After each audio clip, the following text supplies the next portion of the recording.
And welcome back, should I say, to Mercy Kill, oh my gosh, Resurrected, actually. So this is going to be a little split from the first Mercy Kill that you knew, but we still have the same rules here. So first off, we are back here on GDQ Hotfix, filling in today. I'm Skybills, your host. And here we have Peas SMB playing Pokémon Battle Revolution and Supersonic playing Super Mario Land 2 and Chip and Dale Rescue Rangers. So it has been a little while since we've met for Mercy Kill, so let me explain the rules.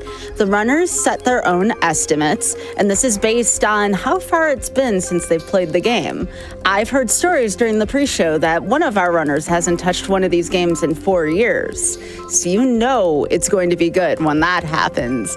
I always have runners come up to me saying, I want to be on Mercy Kill, but I'm rusty. And I'm like, that's the absolute perfect way to play on Mercy Kill. We don't want anyone to be practiced and polished during this. These are about the runs that go to feed my scythe, or so we speak. So one of the last times we met up on Mercy Kill, a certain someone who should be after this show in particular, Express Lane Ozka, broke the show and PV'd on it. I don't think I want to see any PVs. But you know who I do want to see? I want to see Peas SMB and Supersonic. How are y'all doing today? Thank you so much for being here for Mercy Kill Resurrection. Hello. Thanks for that wonderful introduction, Sky. That was, wow. It feels nice being able to play the game again. And for my run in particular, I actually have new strats that I came up. It's been quite some time, and I'm really happy to actually debut them, hopefully on literally in this run. So, whoa, yeah. Wait a second. You're gonna debut strats on Mercy Kill. That is bold. That is beyond bold. See, what inspired you to do that? See, I love Pokemon. It's one of those things that I like to do, aside from playing Puyo, Monkey Ball, or Sonic. I like to just sit and try to challenge myself to see how good I can get through these difficult fights as fast as I possibly can. And I haven't done a run of this in over 2 years, basically, because just doing a lot of other things as well. So.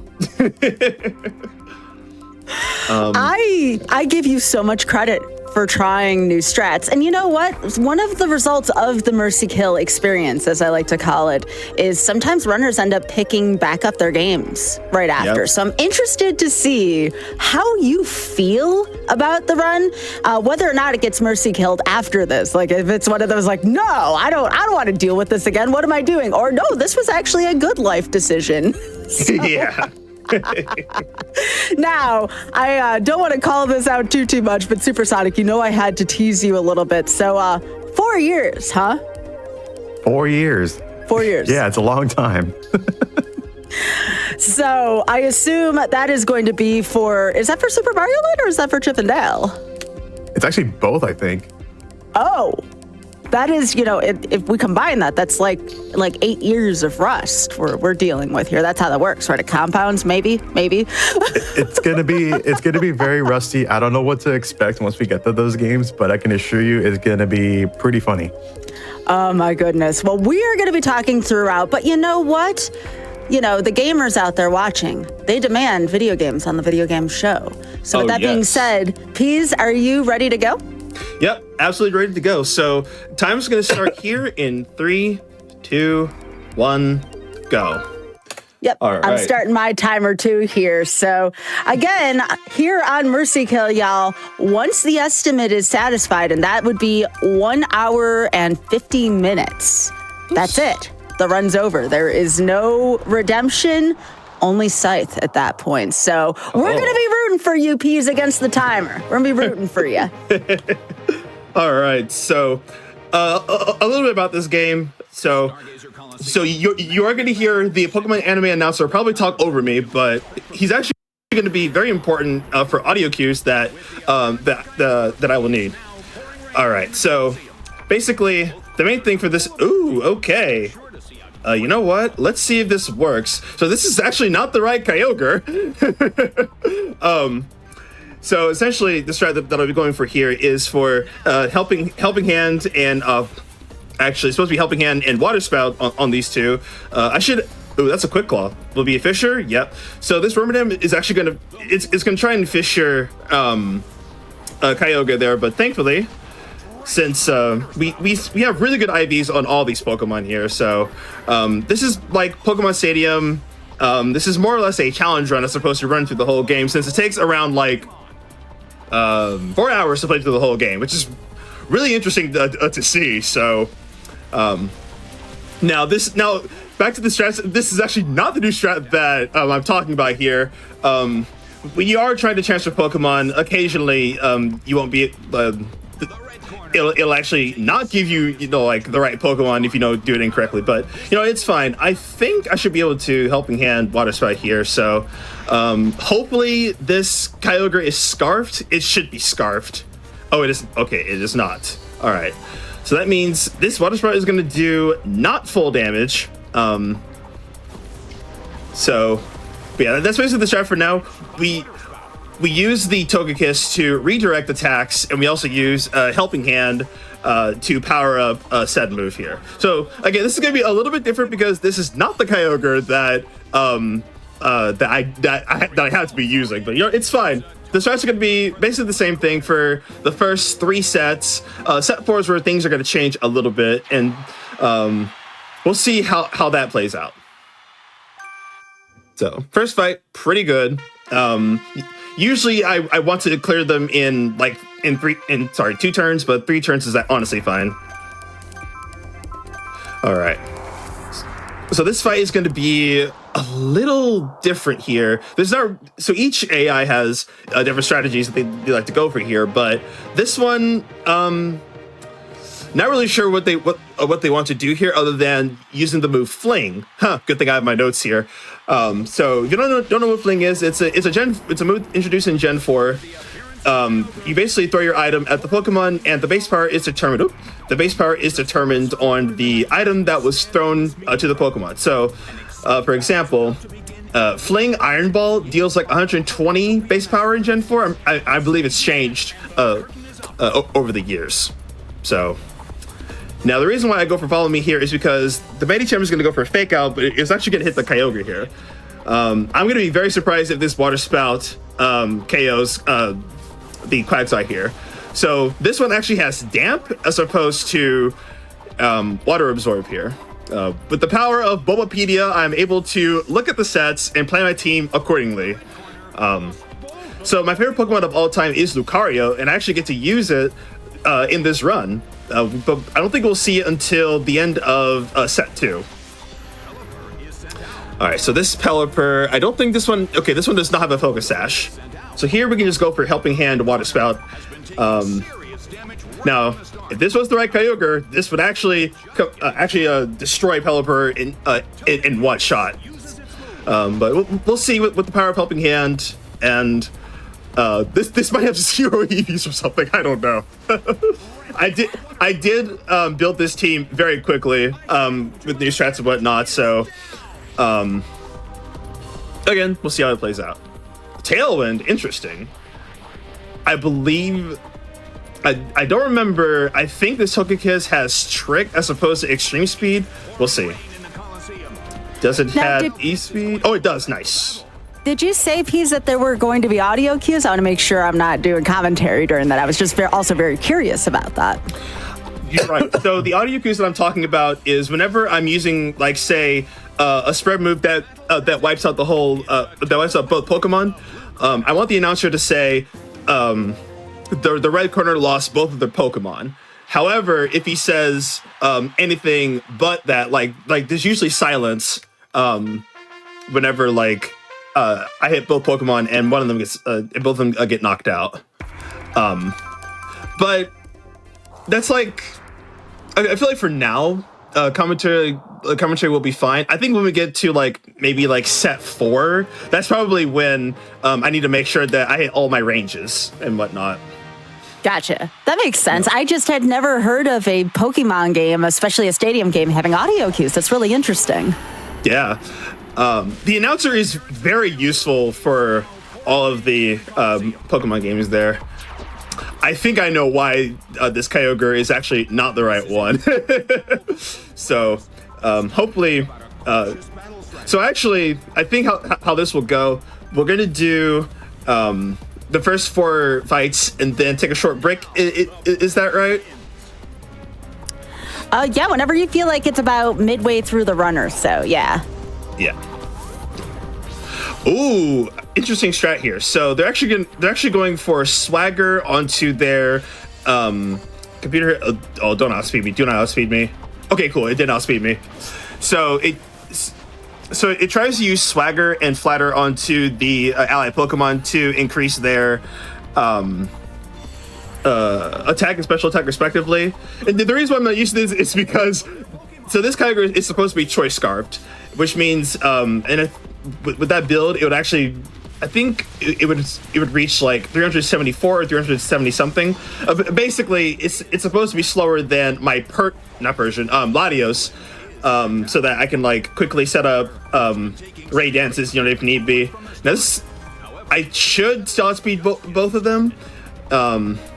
So Helping Hand, Water Spout should KO both of them. So the nice thing about the first few sets, Safeguard. The nice thing about these sets is that the CPUs are going to have lower IVs, which will make double KOs much easier for me to hit. And considering that this is Water Spout plus Rain Dance plus Kyogre special attack, it hits really hard. All right. So we're gonna hopefully clear this first set. And I believe this is where new strat number 1 is going to come into play here. So I'm actually going to use Kabutops here because it has the ability Swift Swim, which means its speed is doubled in the rain. And I actually have a wide lens on it so that I can just spam Rock Slide for free. The only way that this could be bad is if Staraptor comes. It's either Staraptor or Empoleon come out. And now that I said that, it's probably going to come out anyway. But it shouldn't be all that too big of a deal because I have low kick on Kabutops just for that Empoleon. So let's see what we get. Pikachu Apom. This can work. All right, so I think Apom carries Fake Out, and I hope it clicks Fake Out on oh, it doesn't click Fake Out. Interesting. All right, so Rock Slide, does it knock it out? Oh, yes, it does. Beautiful. Beautiful double KO. Very nice. Yeah. So, honestly, I didn't even do damage calculations for Rock Slide on Pikachu, but I think it would, I think Apom would barely live it too. But we'll take it. The reason why I say that is because spread moves actually deal less damage than they would do on single target moves, because this is a double battle. Let's see, Torterra. What do we get? Wow, I think the game threw me a bone there. How Wait, so? I have Ice Beam on this, right? I think. Oh, it does. Do not have a Yaki Berry. So, the reason why I say this is because I did not get neither Staraptor nor Empoleon.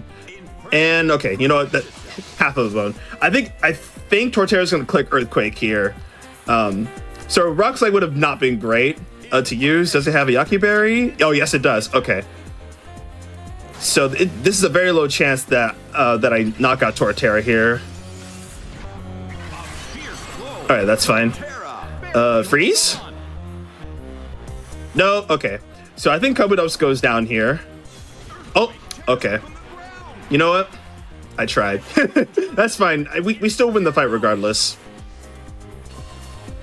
Because what I'm going to do is send in, I believe, the Lucario? I'm trying to remember whom I chose here. Actually, Togekiss works really good here. So what I'm going to do here, I'm actually going to go for hopefully Water Spout.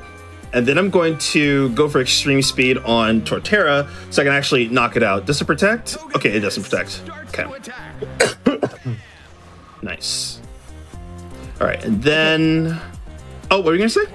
I was going to say Togekiss looks so adorable. Yeah. It's awesome.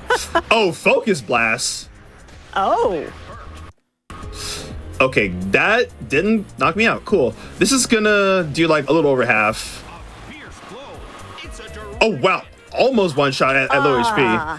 So the thing with Water Spout is that its base power is determined on the amount of HP that you currently have. So I'm actually surprised that it did well over half. So this is a very comical run. I can definitely say that for sure. I was gonna say you hit what I like to call the magic pixel in Pokemon games. Yep. A lot of this is also quick thinking. So I'm thinking right now about everything that pretty much has changed since, again, for this Kyogre is supposed to be Choice Scarf. You know, so this one actually has perfect IVs because with the power of RNG manipulation, I actually had to restart. Well, I actually played through Heart Gold. I think last year because I was like, you know what, I don't want to restart my Sapphire. I did that, you know, later that year. So I just decided, you know, just play through the game again because Gen 2 is fun, or Johto was really fun, and I actually got Soul Silver first, so I decided, you know what, I'll just play through Heart Gold, get this Kyogre, get like 6 IVs, and, you know, have fun with it. But again, it's really funny how this is literally a perfect Kyogre. It's still sweeping through teams. All right, so set 2. Let me make sure I have this right. I'm going to use Kabutops here, actually, so that I can actually use Rock Slide for the most part, and really the only... There's actually no roadblocks here because the CPU's gimmick is actually using entry hazards. So like Stealth Rocks, Spikes, Toxic Spikes, and this is the lead that is most common. Let's see Roserade. So this is going to be I keep doing that because my muscle memory is just put Water Spout into the first slot and just spam it. But thankfully, I believe Rock Slide should be... I actually don't know the damage cost for this. This would be a little over half. Okay, so I think the Surge Rate is going to outspeed my Kyogre here. Yeah, Giga Drain. Oh yeah, that's why. That's why. All right. So since I've chosen Lucario here, I should be able to knock out Blissey here. So I should be faster, and Water Spout should do a little over half. All right, cool. So we also learned that using Kabutops here actually sets up for the AI manipulation, or I think this is this is like doubles AI, where it'll pick the move that will actually deal the most damage. If it knows it can knock it out, it will actually go for it. So Kabutops getting KO'd there is actually fine, because I actually used to use Lucario slash Polygraph for this fight.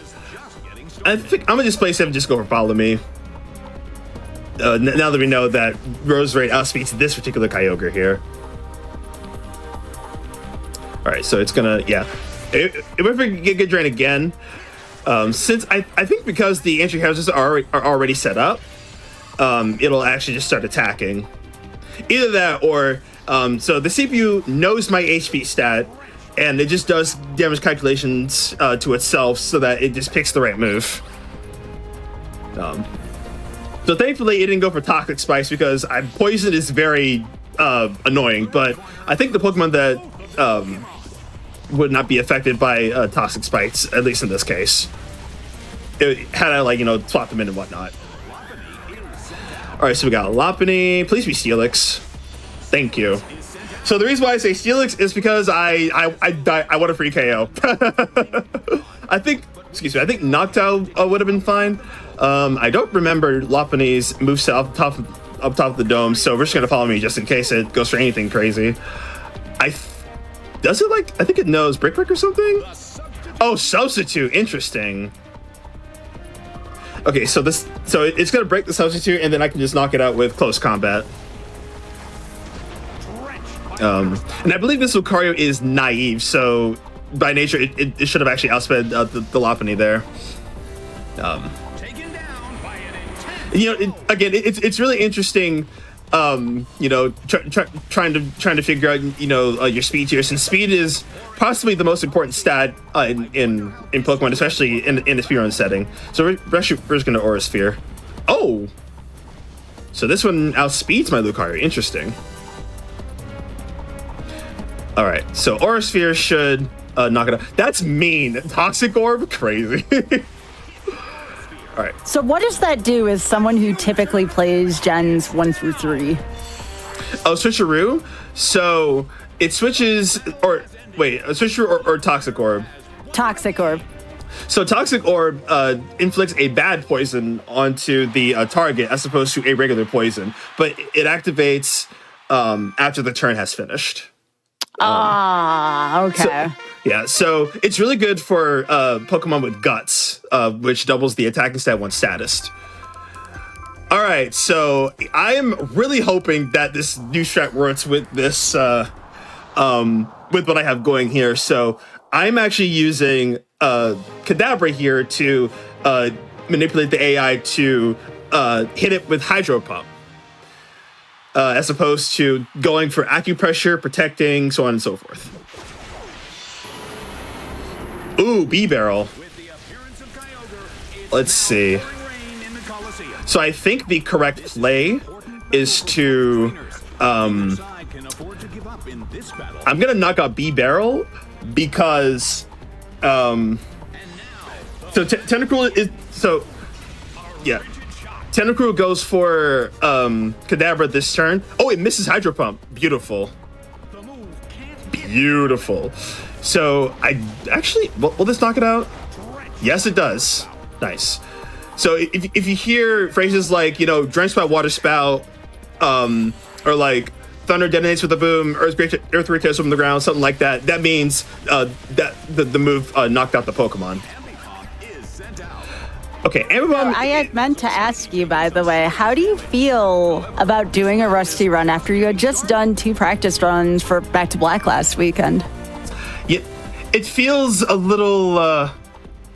It feels nice. Oh, double hit, interesting. It feels nice. Going back to a game that I put some practice in, and of course, again, I love Pokemon. It's really fun. I think Water Spout should KO right here. Please? Yes. Wow. This Kyogre is busted. Like, yeah. What I hope is that I actually did not use the one that has 0 EVs and everything right now. I hope it does. Well, before we leave that topic, just so you know, how do you feel like things went for you last weekend? How did your runs go at the event?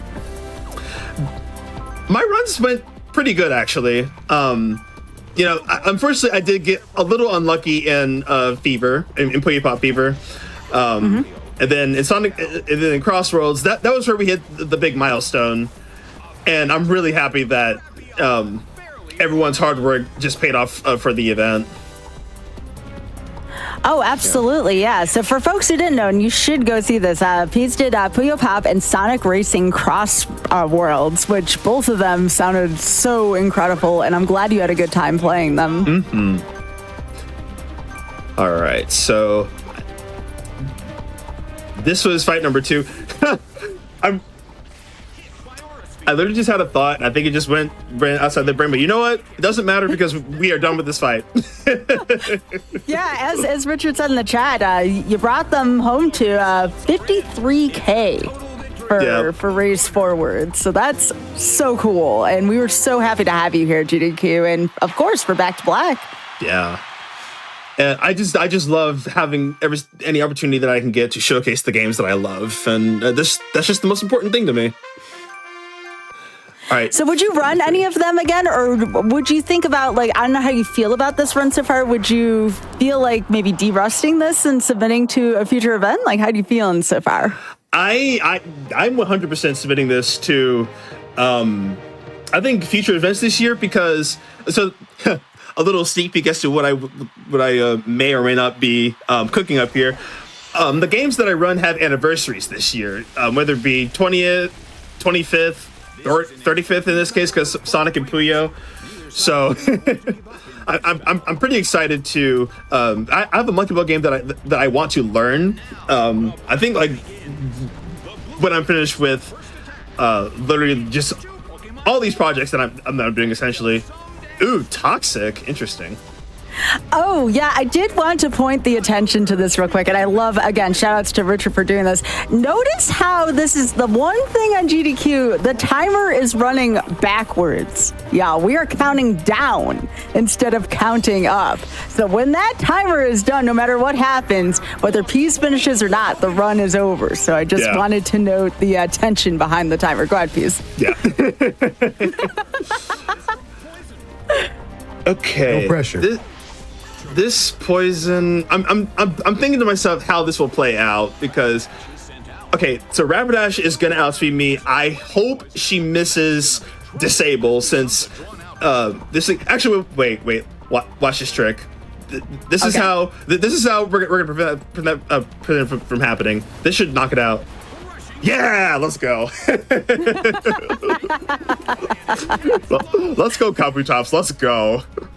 That is the power of positive thinking at its best right here. So I didn't think Ice Beam would actually knock out Chirim here, so it's gonna go double team. Okay, you're just mean. You are so mean. No one wants to see double team. Ooh. Well, thankfully my Kabutops is holding a wide lens, so the accuracy shouldn't be too big of an issue here. So we have to go for Aqua Jet there. Oh, and it missed. That's awesome. Oh, that's funny. So I'm holding a wide lens and it missed. Kyogre is not holding a wide lens and it didn't miss. But then again, it's because actually no, it is funny because wide lens actually increases the accuracy of a move by 10%. So it actually increases moves with lower accuracy. Like either like close to 90 or close to 100, but again, in Rock Slide's case, its accuracy becomes 100. Even though it can still miss, with stat modifiers and whatnot. All right, so we have Sasha here, and this is where we do use Lucario here. I think we'll just keep it like this. So the reason why you may have seen the Jaboka Berry used earlier, this is actually for her Raichu here.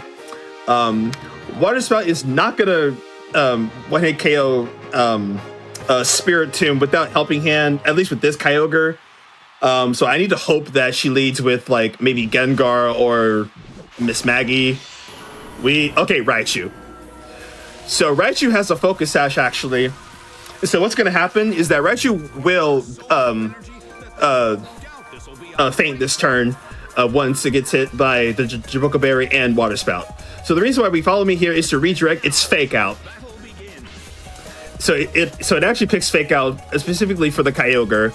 I've tried, like ways of it not triggering Fake Out, but everything that I've done thus far just picks Fake Out anyway. But it also carries Discharge, which means like a lot of her Pokemon. Oh wow! So it does knock it out. Cool. A lot of Sasha's Pokemon have Protect. So once he uses Fake Out, it'll just go for Discharge, which is a spread move. Well, it's a spread electric move that has like a 30% chance of paralyzing. I was trying to find ways to, make it analogous, but this will be Miss Magius and Weavile, since this is one of the fights where we have a guaranteed lead and a guaranteed pocket. So Weavile is most likely going to protect this turn, so I'm going to go for Faint against it. Yep. Super Static, you were saying no pressure earlier, but I'm seeing pressure being exerted all over this fight. Yes, you can boo me for that. I mean, you're not wrong. Oh, come on. I have to have at least one per show. You know that. So Super Sonic set that up way too well. That was you got it. That was... Oh, no. Don't tell me it missed. Okay, cool. That was one of the most unlucky turns that I've had. Because, so Faint is supposed to break through to Protect, but Weavile is holding a Laxant Sense, or I'm sorry, it's holding Bright. Well, Laxant Sense and Bright Powder do the same thing. They lower the accuracy. So that means I have one more water spout left. So Weavile goes for substitute this turn, and I think, oh, that's perfect. So Aura Sphere is definitely going to one shot Weavile here, and we're gonna clear the fight. Whew, thank goodness.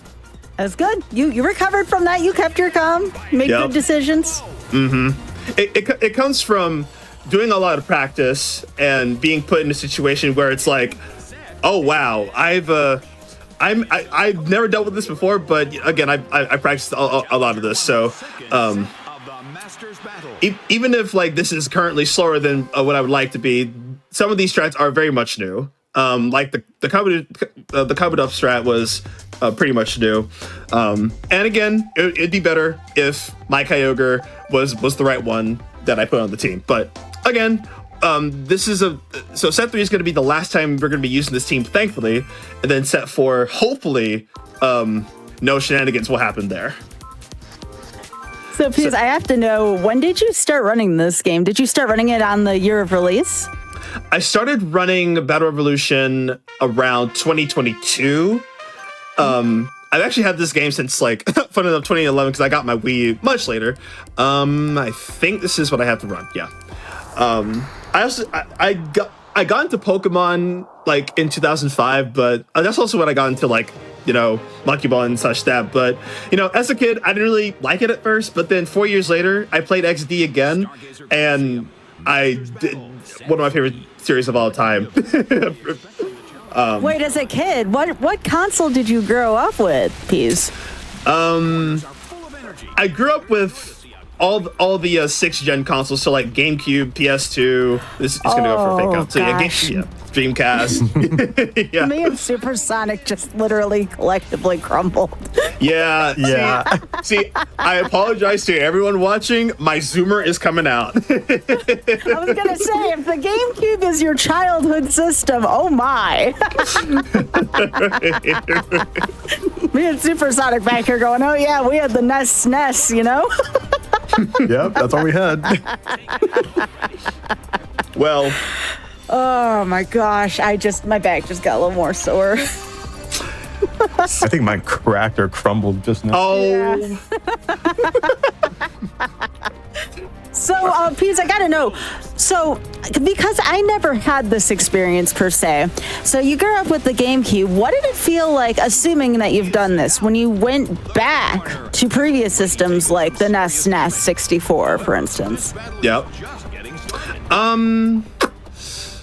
So, fun fact about me, my first actual game was Sonic 2 on the Genesis. Because at the time, we only had, like, a Genesis. The concept of games just didn't really, exist for me until I went to, like, maybe Chuck E. Cheese for the first time, or went over to my uncle's house and played the original Xbox. Then at daycare, I got introduced to Monkey Ball, and that's when I wanted the GameCube. At the ripe age of 5. So got that, and whenever I go back to play, like, let's say the 64, the Sega Saturn even, it feels like nothing really much has changed, because I really like, things that are vintage. Yeah. Wait, what are you categorizing as vintage? Wait a second. Oh, okay. I mean this endearingly. Like I'm trying to not, dig myself into more of a hole, because what I was gonna say, and I guess I will say it, old but gold. Oh my. I hear the word vintage and I'm like, no, what's gonna happen now?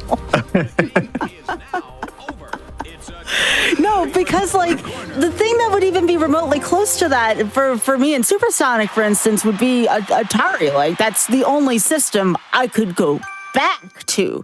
Everything else I had seen, So it was like one of those, what does it feel like to go back to older systems? But if you played Sonic 2, I mean, that's very much in that same vein. Yeah. All right, so this strat is going to be very funny, because what we're going to be doing here is manipulating the AI into clicking explosion. And one thing that they do not do is read abilities. So they read like HP, speed turns and whatnot, but they don't know what ability we have unless it's like only one. So this deal is going to try to click explosion into Miss Magius, and I'm going to click helping hand on Kyogre here so I can ensure I get the knockout. But this Miss Magius is probably going to outspeed me and probably hit me with something, but it's going to hit. Oh, Quick Claw, and it's going to, yep, it tries to explode. There you go. Because our Poliwrath has damp, you can't explode, buddy. Calm Mind, interesting.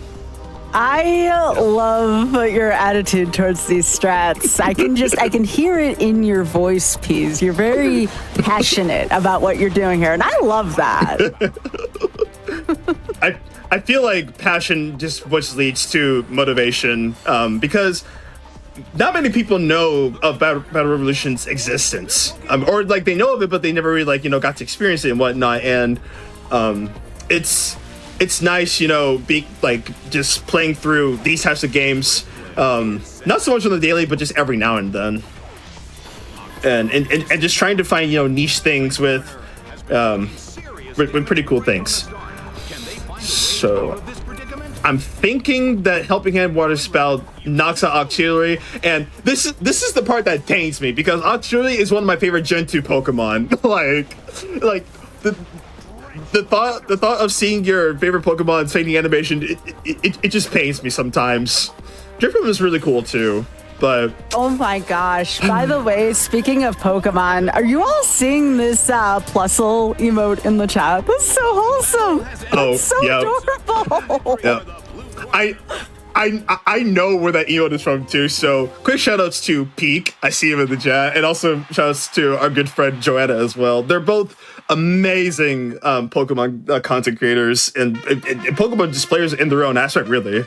Well, it's great to see community members that have come out and support you, because I love seeing that in general, just people cheering you on. Nobody cheers for the timer, not even me, and I wield the scythe, Mm-hmm. I'm rooting for you. Yes, please, if you're watching, please give Peas SMB a follow. That is twitch.tv/PeasSMB. Peas, do you have a YouTube as well?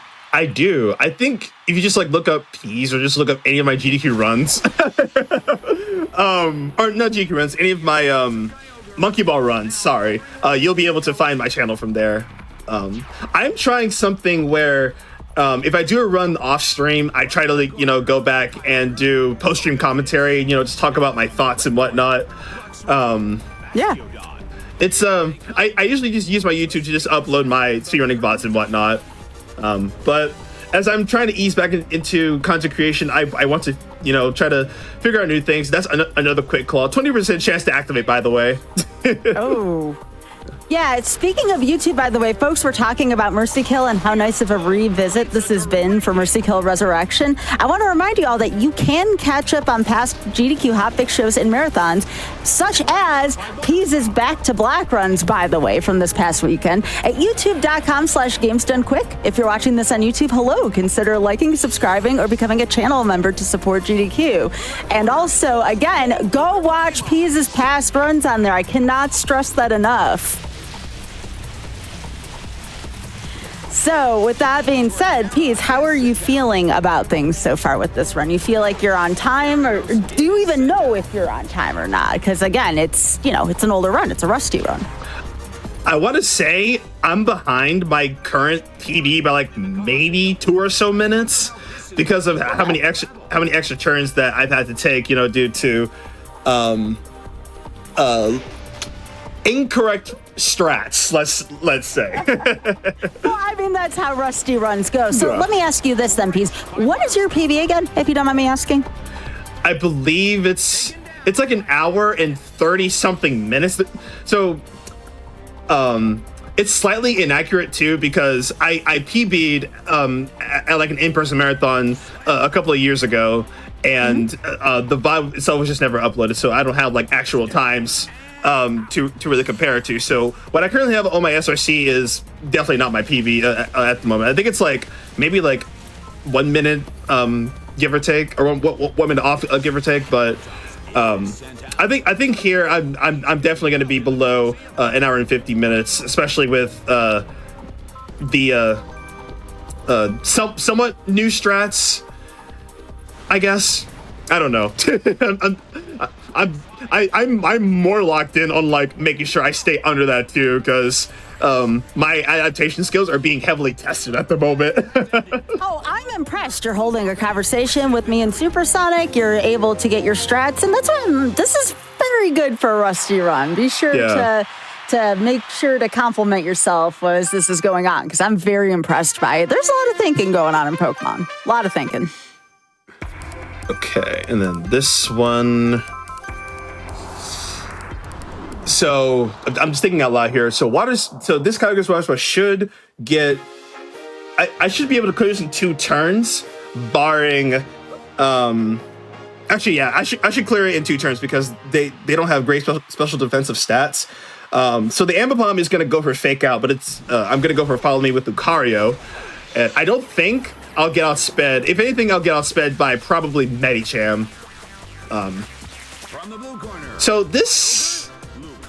I don't understand this, the enemy team right now. So it's basically, I have it in my notes. They basically try to go for crits, whether it be like focus energy, or I think acupressure.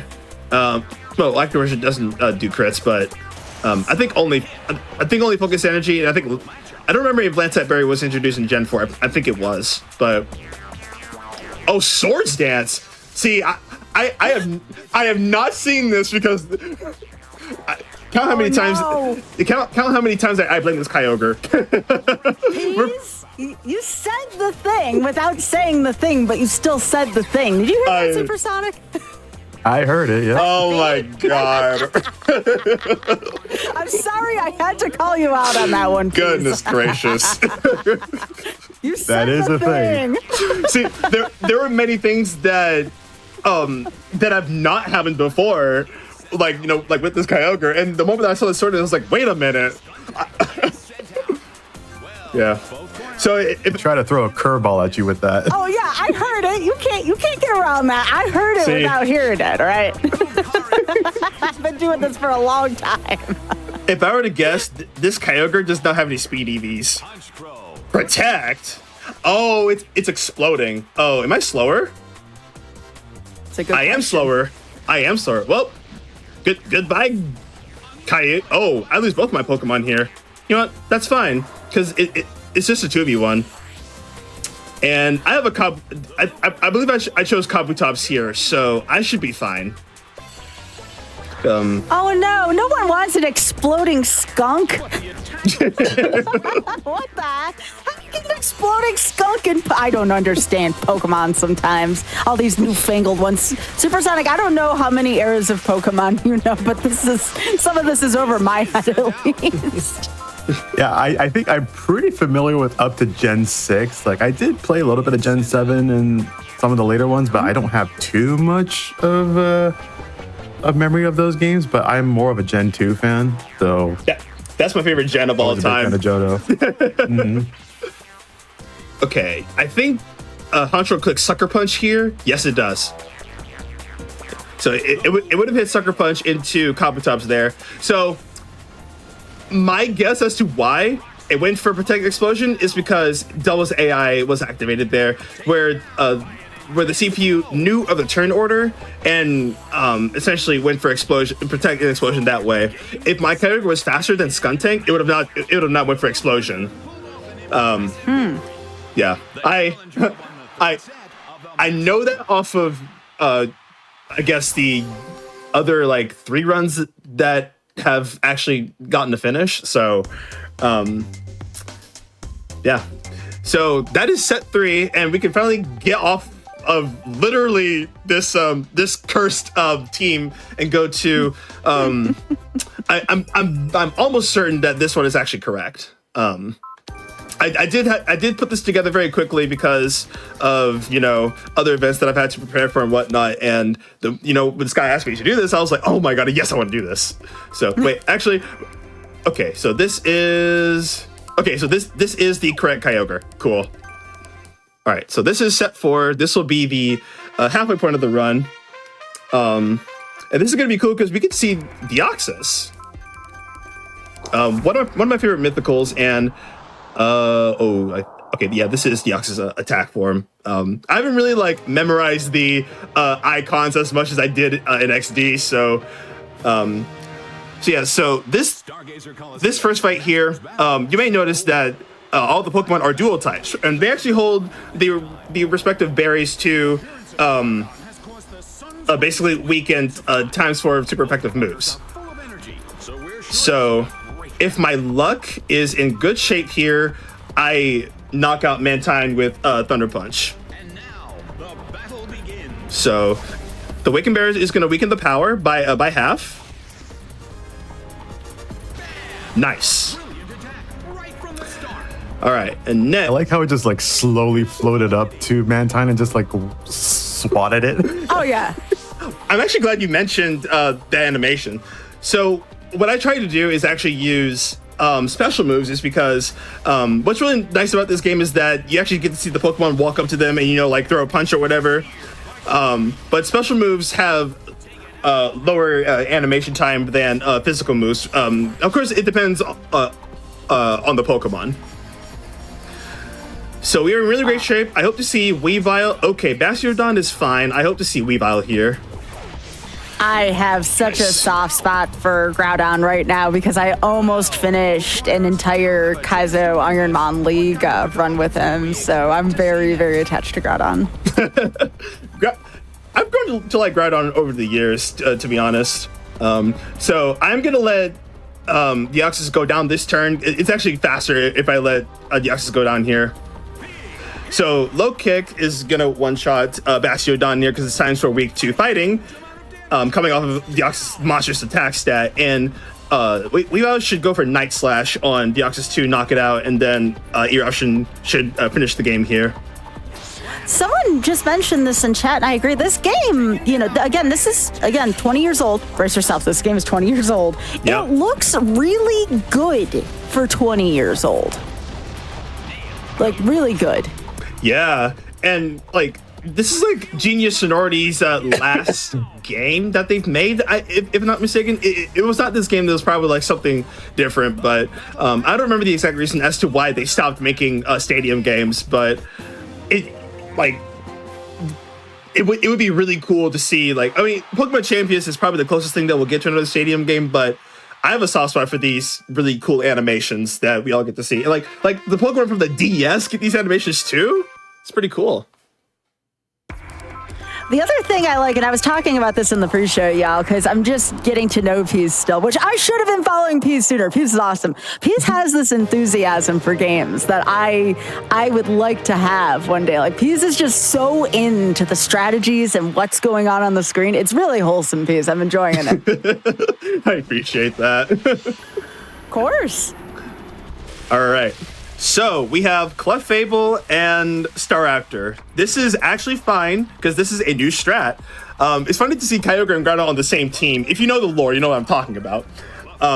So this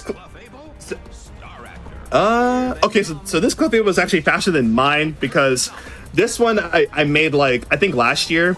I gave it I think it has relaxed. So it basically increases the defense, lowers the speed. It kind of doesn't really matter here because my Kyogre is faster than both of them anyway. And this Clefable is usually meant to go for like Follow Me or like Lucky Charm or just it tries to empower its teammates. But thankfully it doesn't matter here. So one thing I will say about this fight is that they do have a Floatzel with Swift Swim, which doubles the speed and the range, just like my Kabutops. I want to see Rotom and Bronzong or Rotom Heracross. Okay, that's good. So the reason for this new strat is actually for this Bronzong. So Bro has a Quick Claw, which activates 20% of the time. But I think in this case, it would actually click... I meant to click Helping Hand. I think like most of the time, it'll just click for Calm Mind. Okay, cool. It didn't really matter. And that is a 2-turn fight. Beautiful. Really nice fight. Yeah. And then the next fight after is going to be another new strat that I came up the other day, actually. Again, I cannot stress this enough, Peas. I don't know if I know someone with that much boldness to try new strategies on Mercy Kill, but I admire it. Yeah, I like it too because you get to use Pokemon that you wouldn't really expect to have much of a great use. Like, why would you use a Kadabra? Why would you use Persian, which whom I'm about to use? So I believe it's. That's a good question. Why would you use Kadabra versus Alakazam? So the reason why I use Kadabra in that one fight is to trigger the Devil's AI to basically knock it out for free without having to go for extra strats and whatnot. Alakazam has slightly better stats, but that slightly can change the AI ever so slightly. So. So it's like a manipulation of sorts. Yes. Interesting. Okay, I think here I can just go for Thunder. I'm gonna see if this Lumineon protects. Okay, it doesn't protect. And yes, Persian can Thunder. As is tradition in stadium games, for some reason they love giving Persian electrical moves. I don't know why, but this is just a thing that happens. All right, so that Golem actually has a Quick Claw. And the reason why I actually use Persian in this fight is to manipulate Golem to click a Hammer Arm into it as opposed to going for Earthquake. Since Earthquake doesn't actually knock out this Persian, but Hammer Arm does. And also, she has a Rampardos that is Choice Scarf. And this is also the reason why I'm using Persian here is because Hippowdon's Sandstream. So you might wonder, how did this Persian go first if my Kyogre is Choice Scarf? So I actually EV trained the Kyogre to be slower than both my Persian and my Latios that I'll be using for the next fight, while holding a Choice Scarf to essentially still outspeed essentially every Pokemon on the field. Getting specific effort values requires a lot of math, and by a lot, I mean basically calculating how many Pokemon you need to knock out in the wild to get the right amount of EVs. So, yeah, cool new strat that uses the funny cat. That uses a funny cat. I love that. All right, so we're coming up into basically the last of the first half here. We get to use the awesome Latios here. I'll just use Persian here. Now this fight actually differs from what I used to do, was to basically use Self-Destruct / Explosion, which will become more apparent as we get into the latter half of the run here. So this guy, he's supposed to be a villain, but he's just the guy who put together this whole thing. And so I'm actually using Soul Silver, and Soul Silver and Diamond and Platinum share the exact same data, meaning that if you use Heart Gold and Pearl, you actually get a completely different fight. And funnily enough, this version is actually faster than using Heart Gold, since Mysterio uses a different team, and I think there's more like Bright Powders and Lax Instances and Quick Claws. So that being said, I do plan on playing through Battle Revolution again, so I can actually use my Heart Gold save to basically do a separate run of all Masters battles, but using my Heart Gold save. So, yeah. All right. They need to come out with a Let's Go Gen 2 game. You know, we had Let's Go Eevee, Let's Go Pikachu. I would love to see a Gen 2 version of that. I feel like that would look so good. I would be so into that. Oh my gracious. I already enjoyed Let's Go Eevee. I think it was a nice game to set up a Sword and Shield. And then, of course, Legends of ZA, that game is a masterpiece, in my opinion. I think it's really awesome. I haven't played the DLC yet because other things have come up, but I've dumped in a fair amount of hours into it. But y'all best bet when Champions comes out and there's like a speedrun category for it, I'm so there. Like that is how I will play like Gen 9 quote unquote competitively. Aw, Snorlax. Sorry, I love Snorlax.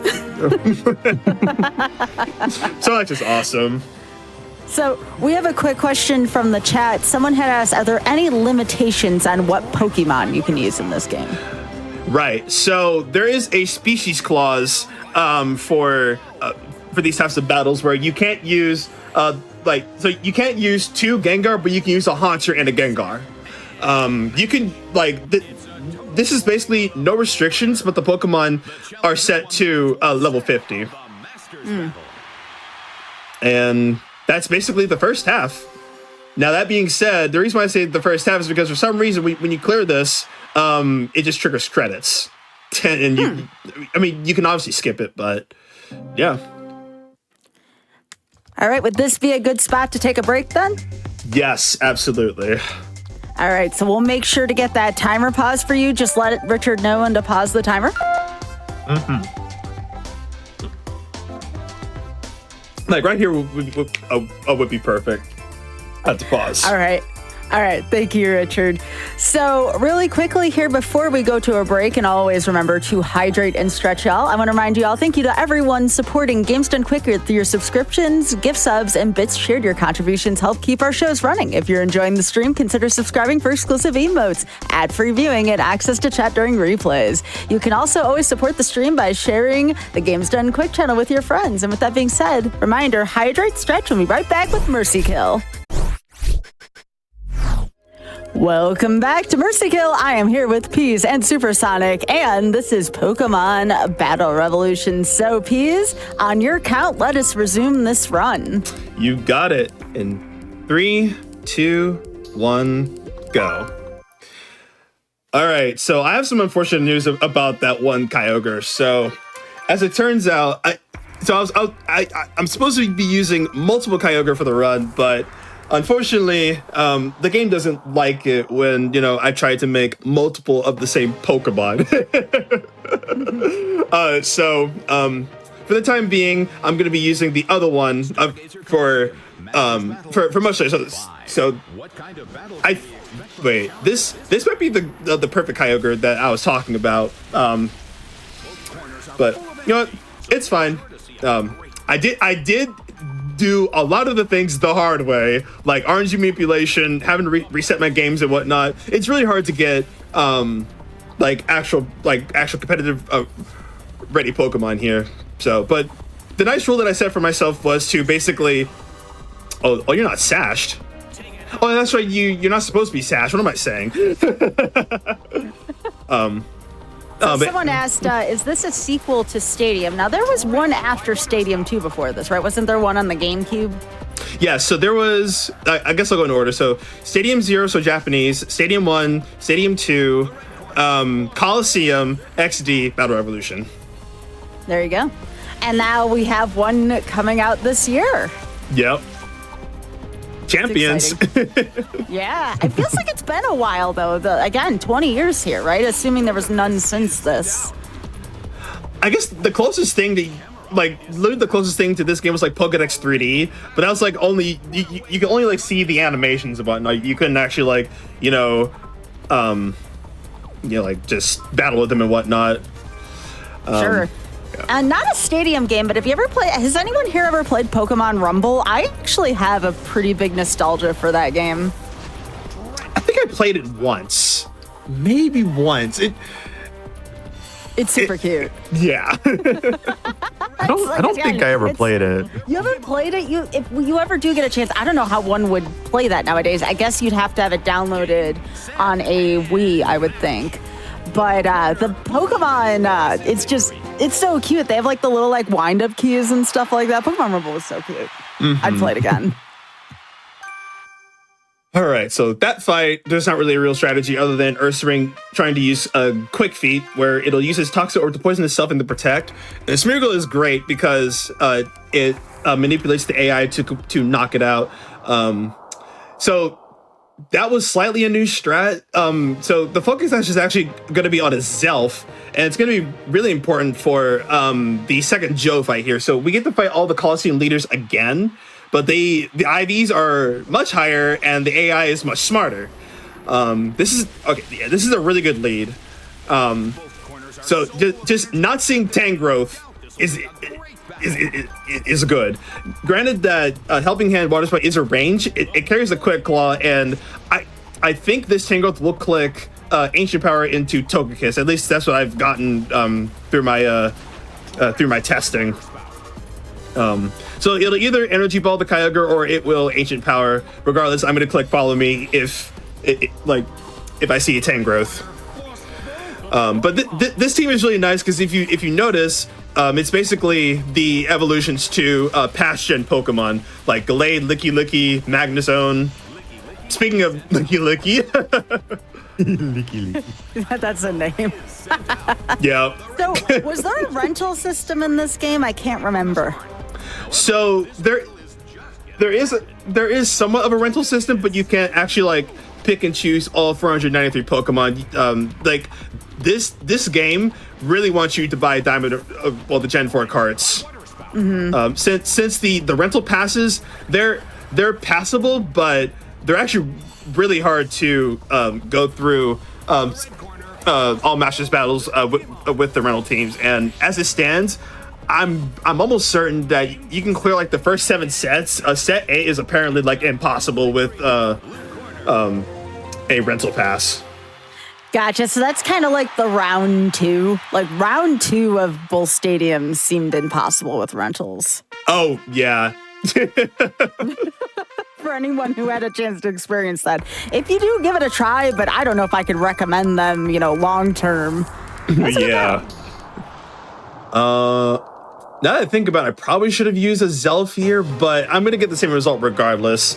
And I believe I did choose. Yeah, okay, I did choose Dust Noir.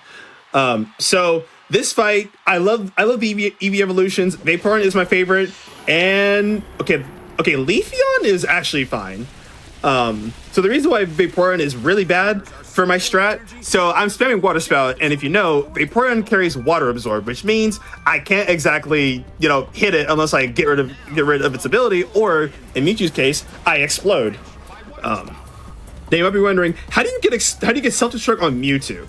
Well, if you have Pokemon XD Gale Darkness for the Nintendo GameCube, and if you have caught a Mewtwo in Fire Red or Leaf Green, you can transfer it to XD and hopefully not use your one-time use of self-destruct to teach it to Mewtwo. So, yeah. You can imagine what I had to do in order to get this Mewtwo on my team. Now I did catch this Mewtwo, but it was annoying as to how I actually had to do it. Yeah, I mean, back in the day, we didn't have stuff like Pokemon. I think it's called Pokemon Home, the one where it's kind of, you can transfer any amount of Pokemon from certain generations across. Like, we didn't have anything like that. You had to literally go from Link Cable to Link Cable back then. Yeah. But for Sonic, I heard that. But in any case, we did not get Vaporeon. I'm really happy. So now we can go through this next fight here. So Joe 2, as I'm going to call him here, this guy is annoying. Like, I've tried many different ways of getting him to not protect. So we're gonna go for a bit of a cheeky strat to make sure he doesn't protect. So this Dust Noir carries Imprison, Protect, Shadow Sneak, and I don't remember if I gave a Shadow Ball or something. Maybe I just mentioned Formless, but anyway. So once I explode with a Zelf, I'm gonna use Imprison so that Joe can't protect for the rest of the game. That is, wait a minute. I believe Entei goes for a Lava Plume here, so this is going to be a 3-turn fight. But, I mean, even then... Oh, I have Destiny Bond. Okay. So, Electivire protects here. That's honestly fine. So, it's a 50-50 as to whether or not... Oh, okay. Interesting. So, this is... Oh, I think I understand why it happened again. So I got slightly trolled again. So this is going to be a double burn. Wow. So this is going to be a bit interesting here. So Explosion is not going to knock out Entei from full because I'm burnt. Yeah. So this is why I chose Kyogre just for this specific situation. So barring Lapras, I should be completely fine. So this itself is actually supposed to be faster than the Entei, but not sure what this itself is cooking here. So got to hope and pray that this doesn't happen for the next one here. So we're not going to use Mewtwo here because I don't want to put myself in a situation where it's just where I'm up against Lapras and I ultimately just lose the game. So what I'm gonna do here is I'll just protect this turn. It's not like they can do anything to me anyway. All right. So while we're on this turn, Peas, what have you been working on? What is next for your stream? And when do you stream so people know where to find you again? You can follow Peas at twitch.tv/PeasSMB. Go ahead, Peas. So on the topic of, retro consoles, you see this PSP right here? And let me get the game real quick. Did you just call PS3 retro? And you see this game right here? Yep, Monkey Ball Adventure, yep. And there's the Lapras. Cool. That's retro Supersonic? The PSP? Well, no, not that. I heard PS3. Oh, I meant to say PSP, but yes. Oh, okay, I heard PS3 and I'm like, oh my gosh, am I older than I realized? PSP. Yes. That's definitely retro. So yes, what about Monkey Ball? So Adventure is going to be the next game that I pick up, hopefully, and I'm really excited to even play more of it in its entirety. Sorry, I was trying to think like what I should do like in the situation here because I have to make sure that this itself isn't like a bad one because set 7 I do need to use an itself. But anyway, okay, T-Bolt. Okay, that's fine because what I'm going to do this turn is switch into what's his face Mewtwo and then just knock it out with Thunder. Spit F drop. No, okay. But yeah, so Monkey Ball Adventure, the game turns 20 this year, which is really funny to think about. And I'll just protect. Actually, I'll just Shadow Ball again. Adventure is considered to be like, one of the black sheep of the Monkey Ball games. Adventure and Banana Blitz are like, 2006 was a really good year for Sega, that's for sure. As in like, some of the games did well, some of them did not. But yeah, PSP, I haven't heard that one in a while. Now, was that the only PlayStation handheld, or was there another one? Where's my PSP? There's a PS Vita as well. That's right. I knew there was one I was missing, the Vita. So the PSP is the older one, which makes sense because the Vita is named it. Okay. All right. Someone said, I regret to inform you that the PSP only came out a year and a half before the PS3. Oh my gosh. Right here. Right here. I also remember when those were still cutting edge. I remember when the PlayStation 2 was cutting edge.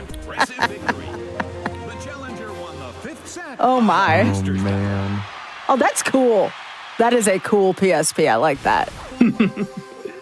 All right. What do we had? We had the brick Game Boy. We had if you were one to want to eat AA batteries, you had Game Gear for that. Yeah. I heard of how interesting the Game Gear was. And thankfully, I don't really need a Game Gear because all the 8-bit Sonic games I would want to play are on like Mega Collection or Adventure Deluxe. So. I have heard stories. I never owned one because they were actually pretty expensive back in the day. But the Game Gear, from what I can understand, was the biggest battery eater ever. And you couldn't even use the rechargeables because the rechargeables didn't work that well, from what I understood. So that was an adventure, to say the least. Mm-hmm. Okay. I'm going to make one quick swap here because I'm looking at this Azelf and I'm like, oh, wait, actually, no, I just realized it's not going to work. So we're going to see what we can do with this. Can I do that set 6? I'm trying to remember how it will play out, but I think I should be fine because I only use Azelf for one fight. Yeah, only one fight. So that means set 7 is going to be a little bit difficult. So, all right. So set 6 is actually the hardest one of the bunch because of Sashay, actually. So this is where we're going to be seeing more legendary Pokemon being used. And I guess it's nice that we're allowed to use, like legendaries and whatnot, because the AI, they don't play any games when it comes to this. All right, so this one could be a little bit scary because Jinx can actually avoid my explosion here. So let's see. Nice. All right, so let me get that back. So this fight is a little interesting. I think this strat is to put Pokemon to sleep using Lovely Kiss, Hypnosis, and then Ulterior Dragon Dancing and whatnot. It's a very straightforward team, so we're gonna be shadow balling the air there. All right, and then we're gonna send in Sableye here. Because basically the strat here is to explode with, oh, this is good. And I believe this Gengar is sashed, right? I don't think I'm sashed. Oh, I'm not sashed. My Sableye is sashed. Okay. So I have to break the focus sash anyway. I might lose the Gengar here. We'll see. So what makes you choose the Pokemon on these teams? Is it the typing? Is it the moves? Is it some combination of the stats? Like, what makes you assemble a team? I don't understand competitive Pokemon as much. Ooh. Oh, we didn't flinch. Nice. Sorry, I had to make sure that I not only lived the bite, but also didn't flinch. So to answer your question, a lot of it depends on the AI strategies and also, of course, what's available to me, because you could use a Pokemon like Follow Me, Raichu, but that was only available through a distribution, and I wanted to keep it to where I could actually obtain the Pokemon in the games, as opposed to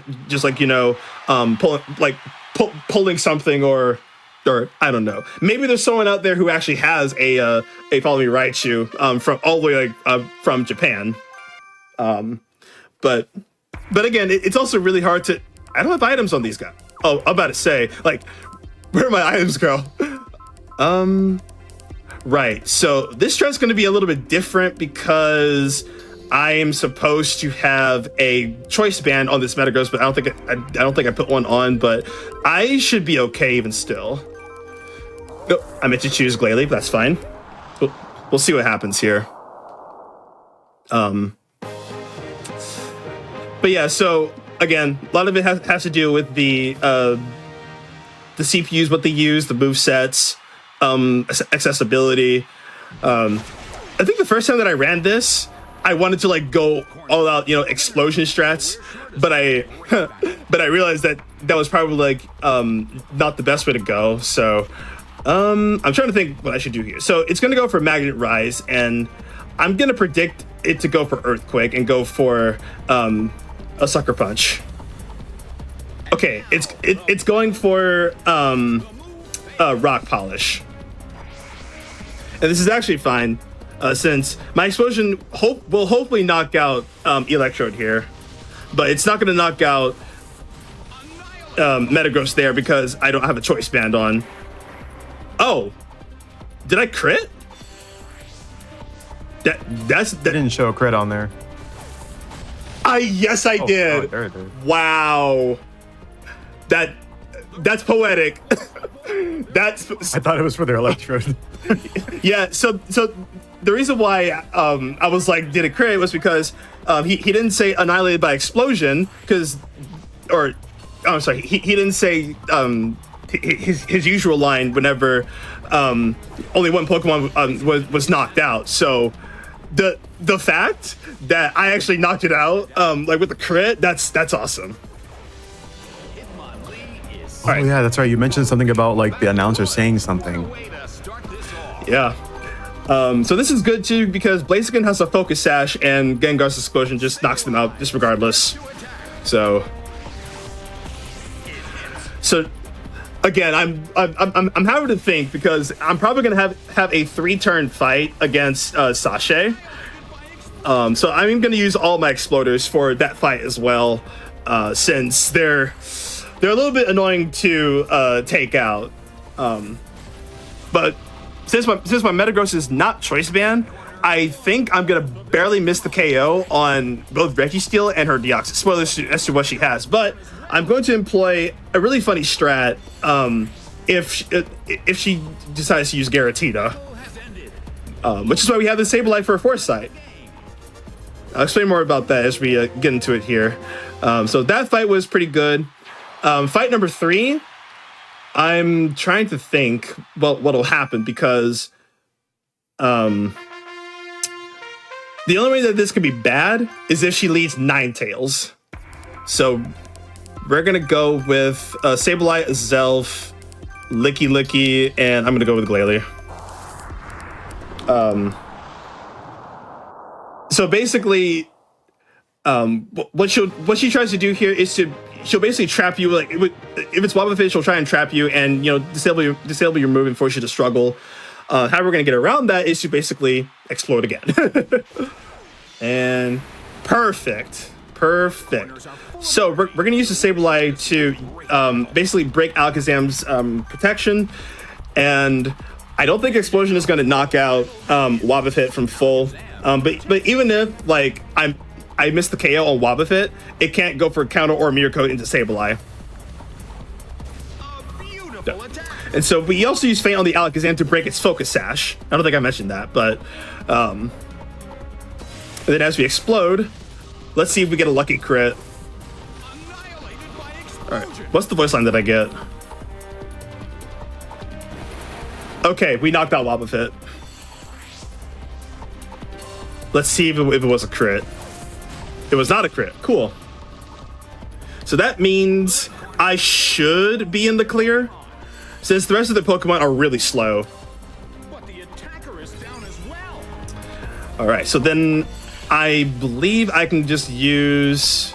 Yeah, we'll just go into Glalie here since we're scarfed. Dugong is sent out. Oh, this is perfect because Dugong has Fake Out, and Glalie has the Inner Focus, which means if it tries to use Fake Out on Glalie, I won't flinch. Is sent out.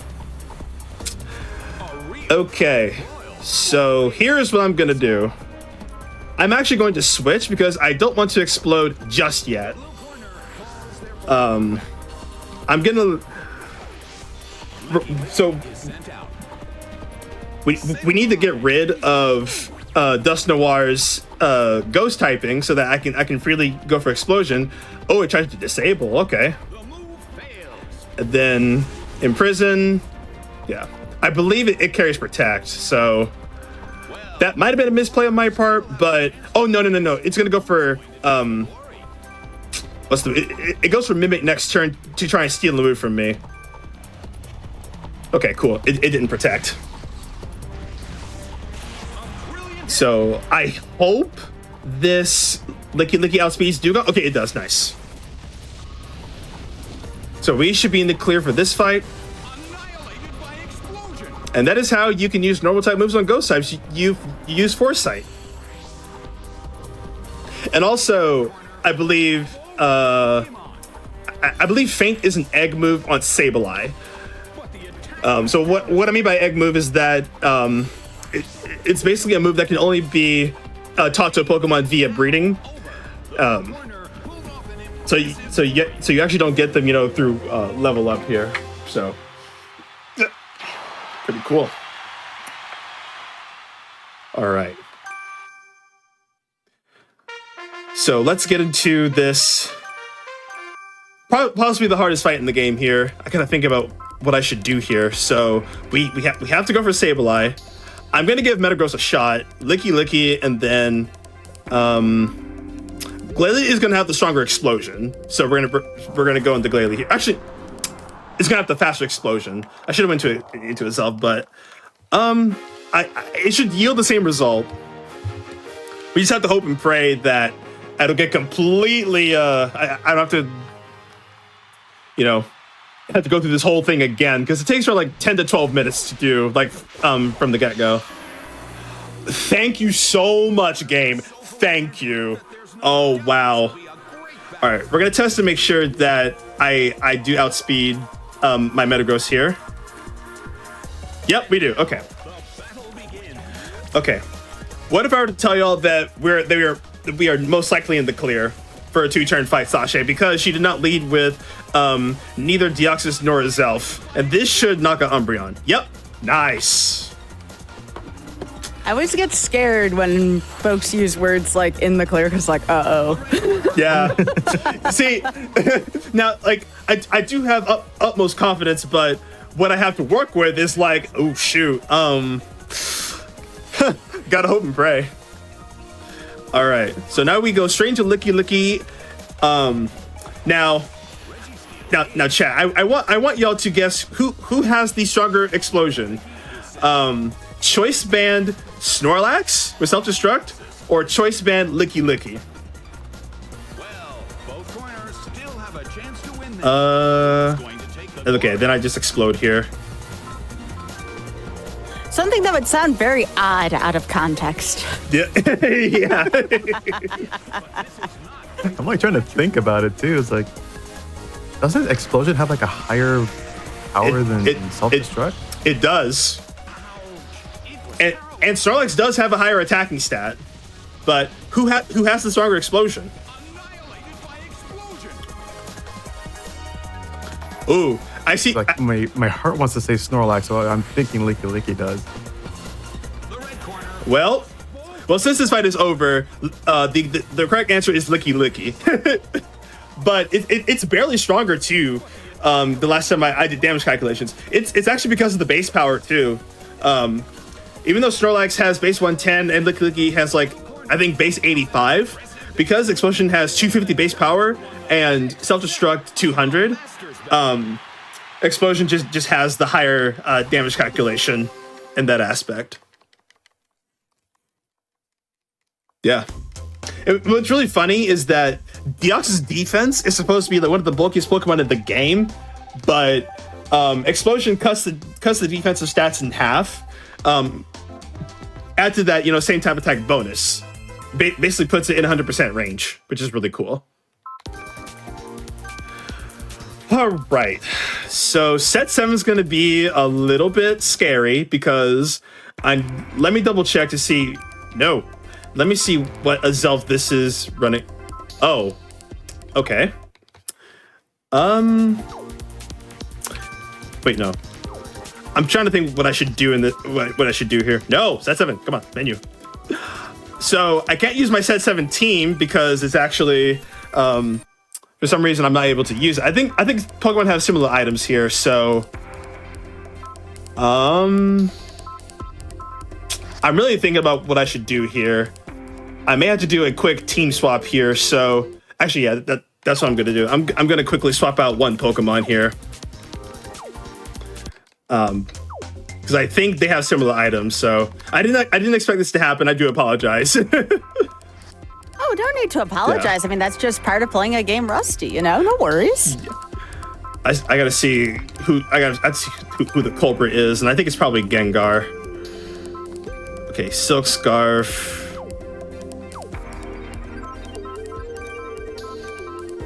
Oh no, it's Glalie and Kyogre. Okay, no, okay, that's fine. I just gotta pick a random Pokemon to use here. You know what? Let's get a little bit experimental here. Actually, I'm debating on using this Metagross, so you know what? We'll run it. Since I'm only use Glalie for one fight anyway. All right, so I should still be really great on time because I have 2 more sets to go through. And yeah. I'm seeing about 31 minutes left if I started my timer at the right time after the break. So how do you feel about that? I'll be fine. I'll actually be. I'll be heavily fine here. I'm sorry, that paused for a second. I was like, huh?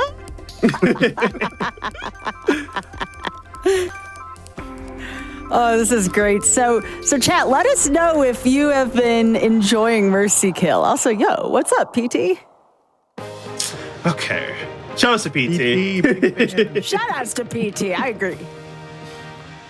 Stargazer All right, so battle set 7. What kind I'm thinking out loud right now. challenger this time? Oh, okay. So Coliseum is heating up. as long as Hariyama clicks fake out into Lucario, I should be able to freely go for explosion. So this fight's gimmick is using gravity to lower or to basically allow for lower accuracy moves to have to be used here. All right, so we're going to go for explosion here, and I think hopefully this is a 2-turn fight because I am going to use Gengar here in the event that, let's say, Aggron comes out, which means I can still win the fight with explosion from Gengar, but the problem being is that it won't knock out Aggron from full, so that's why I Vacuum Wave on the Lucario. I think this one has Vacuum Wave. Okay, Dragonite, that's fine. And we get Ludicolo. Okay. So let's see what I have. I protect again. Okay. You know what? Let's roll for a double protect. Do we get it? Oh, we don't get the double protect. So Lucario does have a really fast fainting animation. So even if it does go down to explosion here. Oh no! It hangs on ever so slightly. Beautiful. Whew.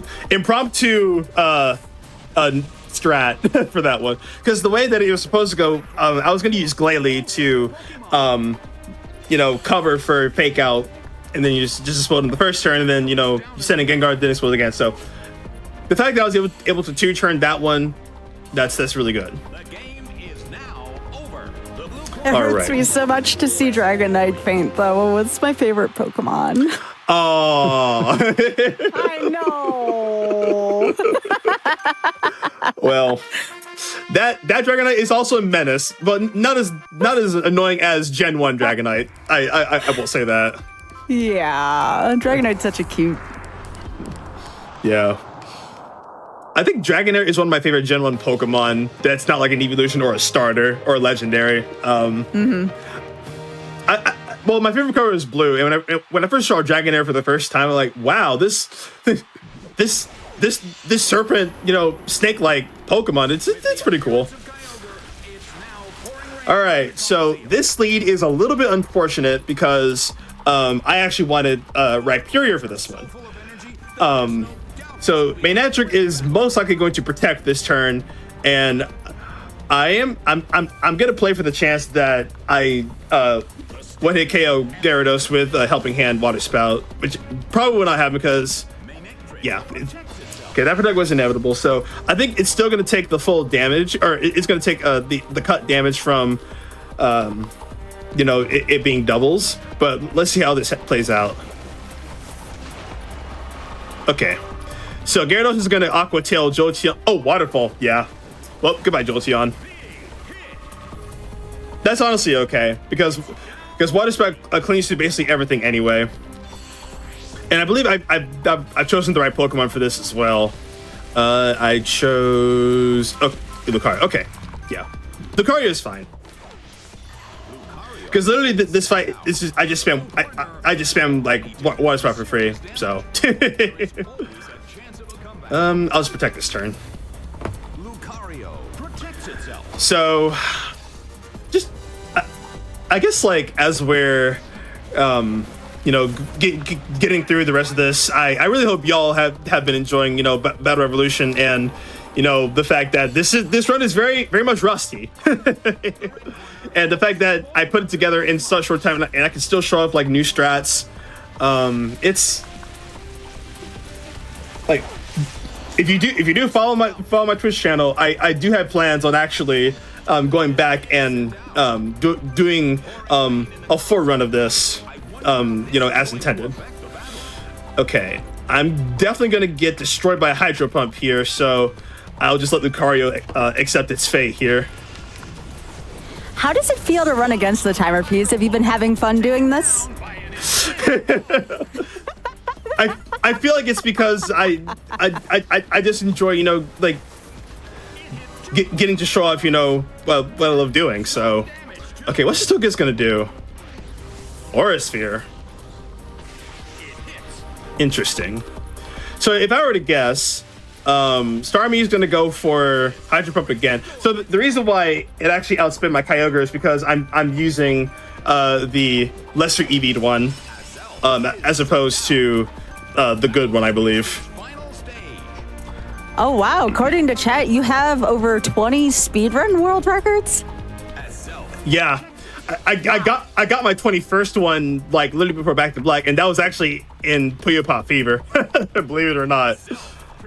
Over 20, though. That is incredible. Congratulations. Thank Peas. you. And part of the reason why I wanted to come back to this one too is because for the longest time, there really wasn't anyone else to run this category. But, you know, when something becomes competitive, some people will, you know, develop new things. And knowing my mistakes and what could be done better, I have motivation to basically reclaim the record in this category. So, yeah, it's pretty cool. Now, this one right here, I'm gonna play it safe and lead with. Ooh, my follow me. I don't have my follow me user in here. Well, okay, we're gonna run basically the same thing, and I'll put my exploders on the same team. So this fight's gimmick is essentially using Regigigas and slacking. Given Regigigas, given that their abilities are, it's basically an Achilles heel. The slow start cuts attack and speed in half for 5 turns, and then Truant, you move every other turn. Okay, Alakazam is really good here. So it's most likely going to click skill swap into Regigigas. And so I'm going to Helping Hand here so that I get the free knockout. And if the EV spreads are what I think they are, it's going to outspeed my Kyogre. Yep. So that would also mean that the Sceptile would have outsped my Kyogre as well. So that's a funny message. Like it shows. Okay, so Water Spout missed. So that's because Alakazam has Laxant Sense. But that's actually funny because now it has the it has Slow Start, which means I'm gonna be faster than it. So hopefully I can see maybe Swallow. Sceptile, okay.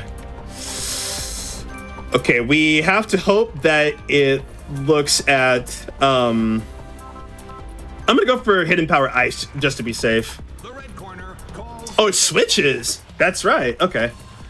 So Sceptile is probably going to use Energy Ball into Kyogre. So my judgment, it's faster. Crit. All right, that's fine. That is, yeah, that's into Kyogre. Ooh, okay.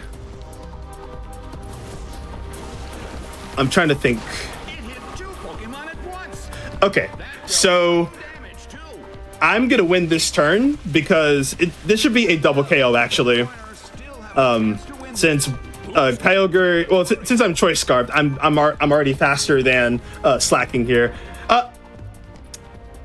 I love opening my mouth. I love just opening my mouth because you know what? That Sceptile has Bright Powder. Sorry, I like the way you said it. Sorry. That's so awesome. Okay, so I am down 2. Things have gotten a little tense. Just a tiny bit tense. I believe in you, Peas. If anyone can do this, you can. Okay, so I am focus sashed on a Zelf here, but I'm gonna be faster than slacking here. So I don't. Let's see. And I only have taunt. Exploding would not be a great play. So what I'm gonna do is double into slacking so that I just said I can't do that. I'm caught in a tough spot here. All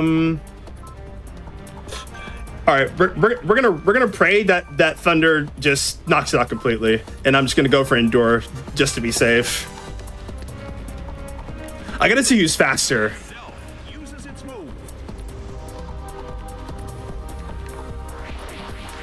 Oh, racing into me? Why? Like, you're gonna loaf around this turn, aren't you? Paralyze? Paralyze? Oh, that works. That works. Okay. Oh, this is perfect. I can just like manipulate slacking to. Oh, already protected. Okay. Or press endure. Why is he using Worry Seed into me? I'm really confused. Oh, I should have been slacking though. Uh-oh. Shadow Claw? Oh, yeah, okay. Oh, and I get critted too? Oh, no. Okay. You know what? That's fine. That's honestly okay. So here's what I'm gonna do. Since I am definitely pressed for time, I'm going to go to the last fight, complete that one, and then come back to set 7 to see how much time I have left. That's a good strategy. I like that. So yeah, that's a little bit unfortunate too. I should have went for Thunder into slacking. I thought I was gonna. I forgot that Septa was faster than me, but that's okay. Come on, mashing menus. Let me out. It's fine. All right, so set 8. No, set 8. There shouldn't be any foolishness here, especially with this team. Yeah, this one I spent a lot of time also trying to figure out, what to do and whatnot. So, all right, so we're gonna lead with Kyogre, Groudon, Shiftry, Gengar, and I believe Exeggutor. So it's kind of really weird to put one of the Pokemon in whatever spot. So Exeggutor was a bit of a filler position for me here. So what we're gonna do for this one, this is gonna depend on the lead. Okay, Jirachi and Abomasnow. This is actually fine because what I can do is go for Eruption, hope to get the range on both of them, and then so we use Shiftry to basically set up a manipulation. I forgot that I swapped out Protect for Fake Out on this one, specifically for Mamoswine. So Jirachi clicks Charge Beam into Shiftry for the manipulation, because so this Groudon actually has an Iron Ball, so that I can set up the weather second as opposed to going first. So this should knock out. Nice. Okay. So hopefully we see Frostlass here. Please give me Frostlass. Please. Okay, Mamoswine. All right. I'm sashed. All right, we're gonna make a bit of a risky swap here because Shiftry is really important for this fight. All right, what happens? Quick Claw. Okay. Oh, it saw a KO onto Groudon. I think it's why it hit it. Oh wait. Oh. Okay, so Eruption is going to knock out Jirachi, but it's not going to knock out Mamoswine. Okay, so this is where I go back into Shiftry. I wonder why I clicked Stone Edge as opposed to Ice Fang when Ice Fang would have knocked me out. Okay, so Frostlass is out. I'm gonna protect because Frostlass goes for Blizzard this turn. So here's to hoping that you don't go for. Oh, thank you. Okay, no Quick Claw. Oh, but it lives? Okay. All right, we're down to about 15 minutes left. Just about 15 minutes left. Just about 15? Okay. Yeah.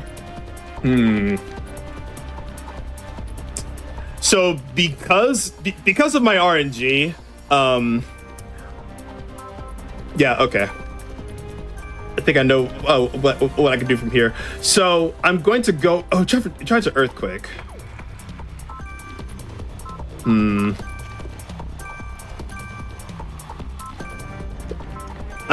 I saw a chat message that says, "Don't think, just feel." I'm like, I really could get to the last fight. So, for the time that we have left, we're not going to see the final fight here. Well, the final fight as in set 7. But so what I'm going to do is go through set 8 and then just call time from there. Since it's going to take much longer to get back to the last fight. So hey, at least we get to see the credits again. All right. And I'm actually surprised that I got through all the RNG there. So I expected worse to happen after that one fight. So we'll take it. There we go.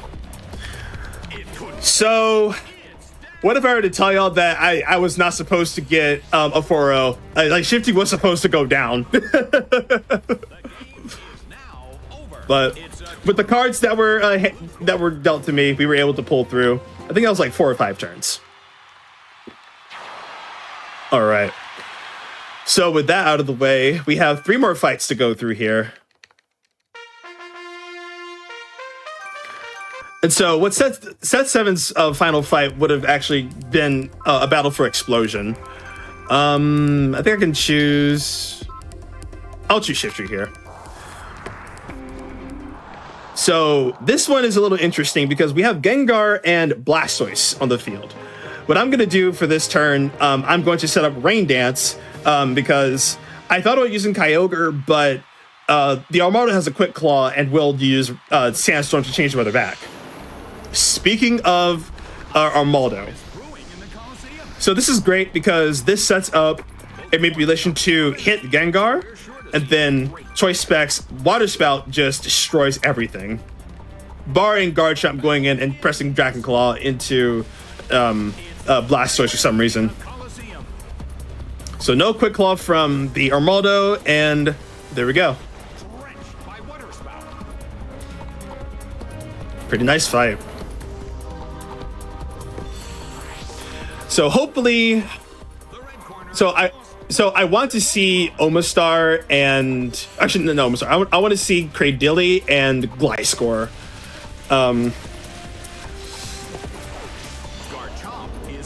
Okay, Garchomp is a bit scary. Cradily is good. So I am gonna have to actually we're gonna knock out Cradily first. Or at least try to. Oh, my prediction was good, I guess. I don't know why it went for Protect when there's a free Dragon Claw, but okay, I'll take it. With the amount of time that's essentially left. So it's gonna miss the Garchomp because it's protected. And then goodbye to Cradily here.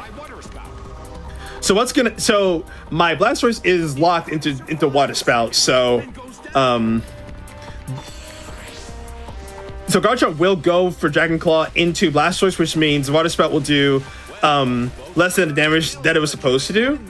So what I'm hoping for is to knock it into range, or like Shadow Ball knocks it into range where it gets knocked out by it.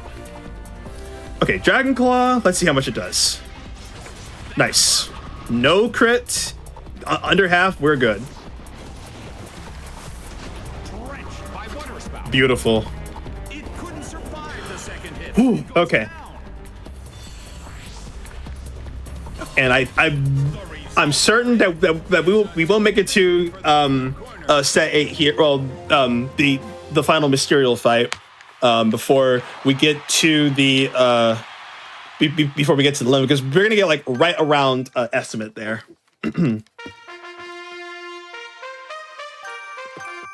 Okay, so we got ground Gengar, all my exploders.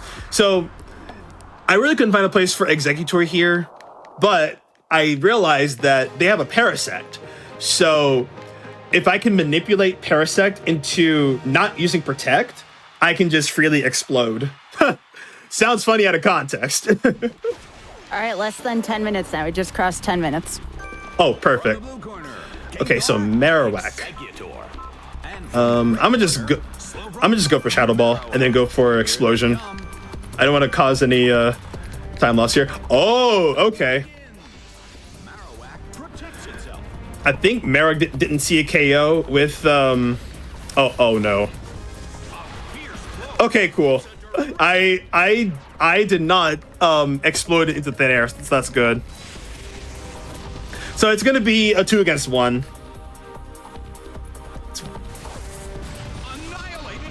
Because Marowak is going to attack this turn, and if Rhyperior comes out, I actually have a move just for it. And I think I have Solar Beam on this Shiftry, so I could have went for Sunny Day in that turn. Actually, here's what I'm gonna do. I'm gonna go into Quillfish here. I knew it. I knew that Rhyperior was coming. All right. So this will be the only time that we're not going to explode, because we actually don't need to. We can just go for Waterfall and Energy Ball. So this should knock out. Okay, there's the crit. I think even with Solid Rock, Energy Ball still one shots at Rhyperior. All right, and there goes Marowak. So on this next turn, I'm gonna Shadow Ball Slow King into Citrus Berry, and then I'm really hoping that Choice Band Waterfall does enough to. Oops, that is not Shadow Ball. Does enough to win the fight here. I will not be surprised if it lives. Okay. So I believe if this lives, it's going to go for Psychic, or if we get a flinch with Waterfall. Flinch? Nope. Okay. That's Psychic into Gengar? Yep. W Focus Sash. All right. We're just about to enter the final stretch. Again, we won't see the final fight of set 7, which is kind of unfortunate, but hey, I did get to show off at least possibly the easiest fight in the whole game, in my humble opinion. You'll see why here in a second. So that Quillfish is going to be very useful for this fight, because we are gonna let Mysterio help us with Kyogre here. Gotta make sure I choose my Pokemon correctly. Nope. All right. Let's go all Exploders.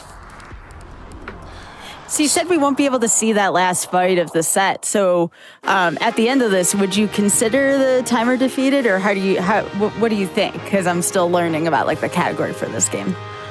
So if I had the right Pokemon, just on deck and things like that, I would have finished well under estimate. I would have actually PB'd even. No more PBs on my show. I would applaud you. Don't get me wrong. I would applaud you. Just not the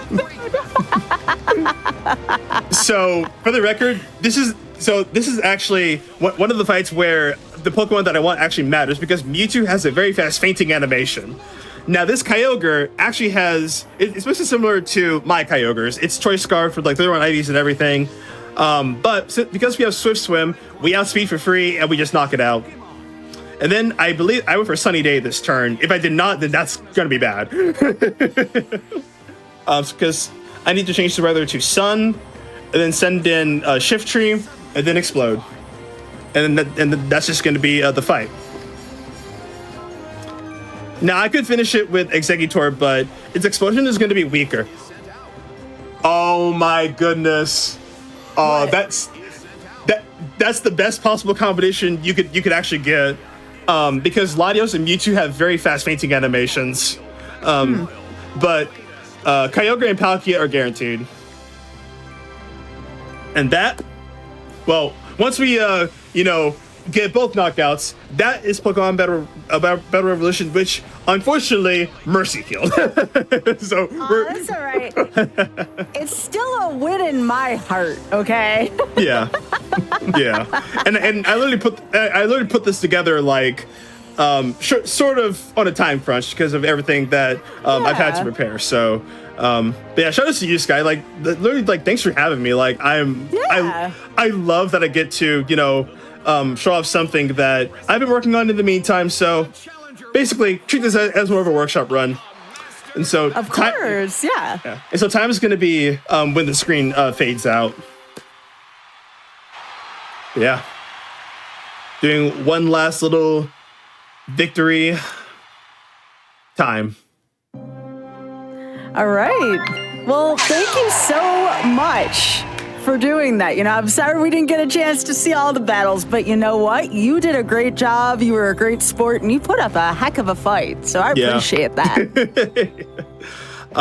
So again, I do have plans on actually doing a full-fledged run of this. I still need to actually finish workshopping the Pokemon that I use in the run. I'm going to use again. I just gotta fix everything to make sure they're all much better in shape as to like what we had. But yeah, I think literally after this we are going to be swapping, and I'll get to sit back and relax and watch Sonic Man do his thing. Oh, I'm looking forward to that. So Peas, again, please follow Peas at twitch.tv/PeasSMB. I think Peas deserves all y'all's follows after a showing like that. Peas, we look forward to more Pokemon Battle Revolution. I hope you had a great time. Unfortunately, I'm sorry about the Scythe, but you know what? There have been more Scythenings. I don't know if that's a word. Scythenings than not in the show. So I mean, word now. Scyther is a Pokemon, so it makes sense. All right, y'all, we are going to swap our wonderful runner and commentator. Now, Supersonic's going to be back after this, running some Super Mario Land 2. Get those music emotes ready because it's going to be a wild ride through Mario's world. We'll see you in a couple minutes, y'all. Welcome back to Mercy Kill. We are now back. Our runner and our commentator have swapped, and now we are here with the one, the only, the Mario bro himself, Supersonic. Supersonic, how you doing? I'm doing great. I mean, we're playing a game that I haven't played in like 4 years since we mentioned about it earlier in the show. So I don't know how it's going to turn out. It's probably going to be a complete disaster, or it's going to be just fine. I mean, we'll see. I mean, it's been 4 years. Yeah. I don't remember anything, so we're just gonna kind of go with the flow and see what happens there. So it is actually a Mario game that I did play a long time ago, especially casually, but my more well-known Mario games are mostly Mario 1 and Mario 3, so we'll see how this is gonna go. All right, Supersonic, on your account, we'll do some talking while you play it too, but I'm excited about this. All right, so I already did clear all my save files and everything, so time will start once I get into the file here. So we will go in 3, 2, 1, go. Good luck. Have fun, Supersonic. So, yeah, for those of y'all who don't know, we were actually talking about this in the pre-show. Did you all know it has been about 10 years since one of the original 2D Mario relays, which Supersonic played during? I was part of Supersonic's Team Reznor. Let's go. So I have a lot of memories. Team Reznor. Let's go. That was such a good time, Supersonic. That was a fun time, and it's been wild that it has been 10 years. You reminded me earlier, and I'm like, wait, has it? Oh, no, I remember my exact words. Ironically enough, that is my very first in-person GDQ run. Wait, seriously? I honestly Wow. did not know that. Yep, that is basically a year after I started speedrunning. Like, I was technically a rookie still. And yeah, that is my very first GDQ. Oh my God, I fell into spikes. That's all right. Hey, I wasn't going to say anything. We were just going to gloss over that. Like, I saw nothing, you know? I didn't even grab that checkpoint either. So we're back to the beginning of the level. This is going swimmingly now. Oh, you're fine. You're fine. Which, by the way, you know, we were talking about GDQs and doing stuff at GDQs. So we do have some job openings at GDQ. If you want to come work for us, Games Done Quick is hiring. If you have experience in administrative assistance, apply for a mainline event contract in sponsorship operations. If you're an expert in broadcast strategy and marketing development and are looking for full-time work, apply to be part of the management team as creative director at Games Done Quick. Apply or share with someone you know that might be interested by February 15th. That's coming up soon. So Supersonic, you've been involved with GDQ running, we'll say, for about 10 years or so. What do you think? What's been your favorite run? Probably the most recent one I did, which was Sonic 2 All Emeralds, like the opener for SGDQ last year. Yes. I That was remember one of my that. favorite. It was good. It was very good. Yeah, that's definitely probably my favorite one. Although I kind of want to give like the Mario Relay some love too, since that is my very first GDQ run. Especially being with like 14 other amazing runners in like 3 different teams. So it was a really cool stuff, and yeah, pretty good memories of that. And you know, just being either a commentator, a runner, or just kind of like hanging around, seeing people, hanging out. It's just a great experience all in general.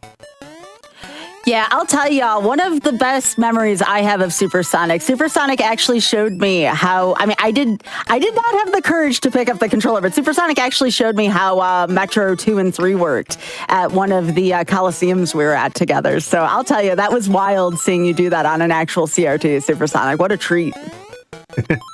Yeah, like even though I did start off as a Mario runner, like I've always been more of a Sonic runner lately. Although I have been working on just various games these days.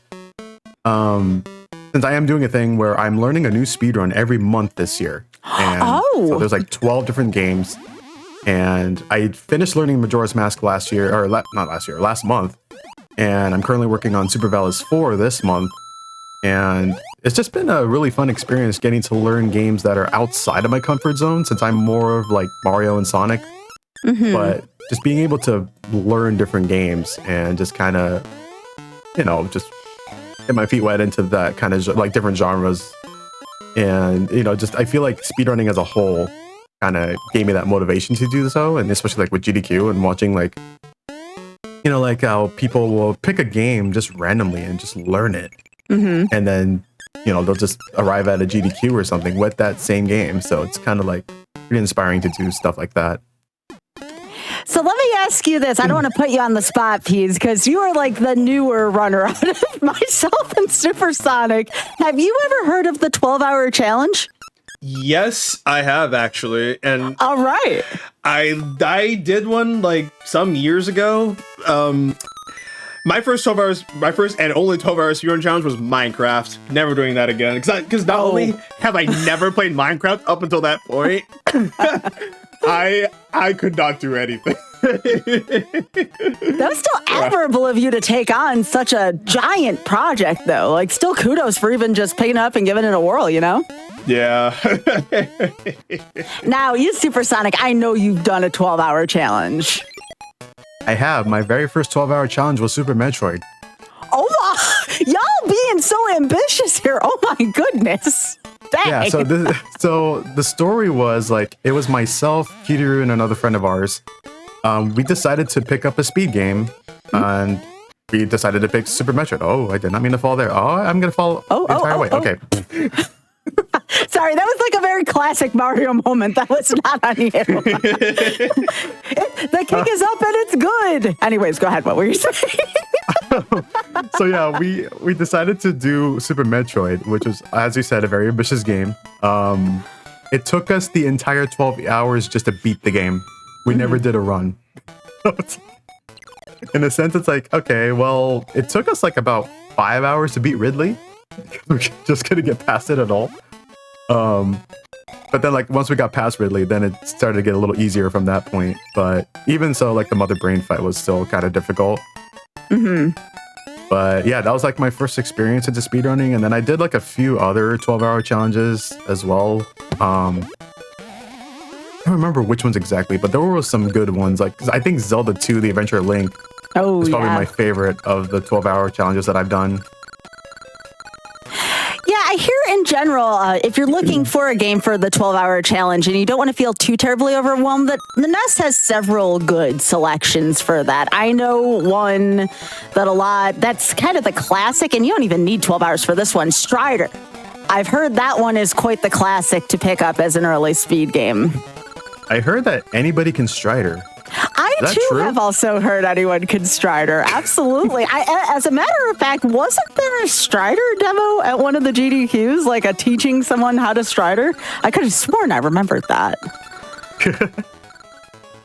I haven't done it yet, but maybe one of these days. I know, I should too. I have so many friends that were into that run, and they're like, anybody can Strider, and I see the different clips going on, and then it's like 3 minutes and something, and it's done, and I'm like, I don't know, that looks kind of intimidating. Oh, look at this bird. Anybody got a good bird emote? Oh, it was by Darkman and Jimmy Poopins. That's right. I should have known Darkman was involved with that. That was one of his favorites. That's great. There goes the bird. Bye, bird. Oh, that is such a funny looking bird. I like that bird. You know, the intro. Oh, whoops. My controller. There we go. My controller decided to. Your controller's working for the scythe. Run. How dare it do that? It was the same way how Pease's Pokemon boxes were working for the scythe, the deposit boxes. Yeah. There are some things in speedrunning where I swear to goodness, you cannot account for that within a timer and an estimate. And those are certainly two elements to them. You know, controller batteries going out. We've seen this. The most common place you see a controller going out or losing batteries, 602 is the first thing that comes to my mind because it's so long. Now that you the funny thing. Oh, go ahead. Yeah. Now that you mention it, I actually forgot to put new batteries into my Wii remote. So I was. Oh my goodness! Peace tempting fate over here. Peace. Oh my goodness. Yeah. Living on the edge over here.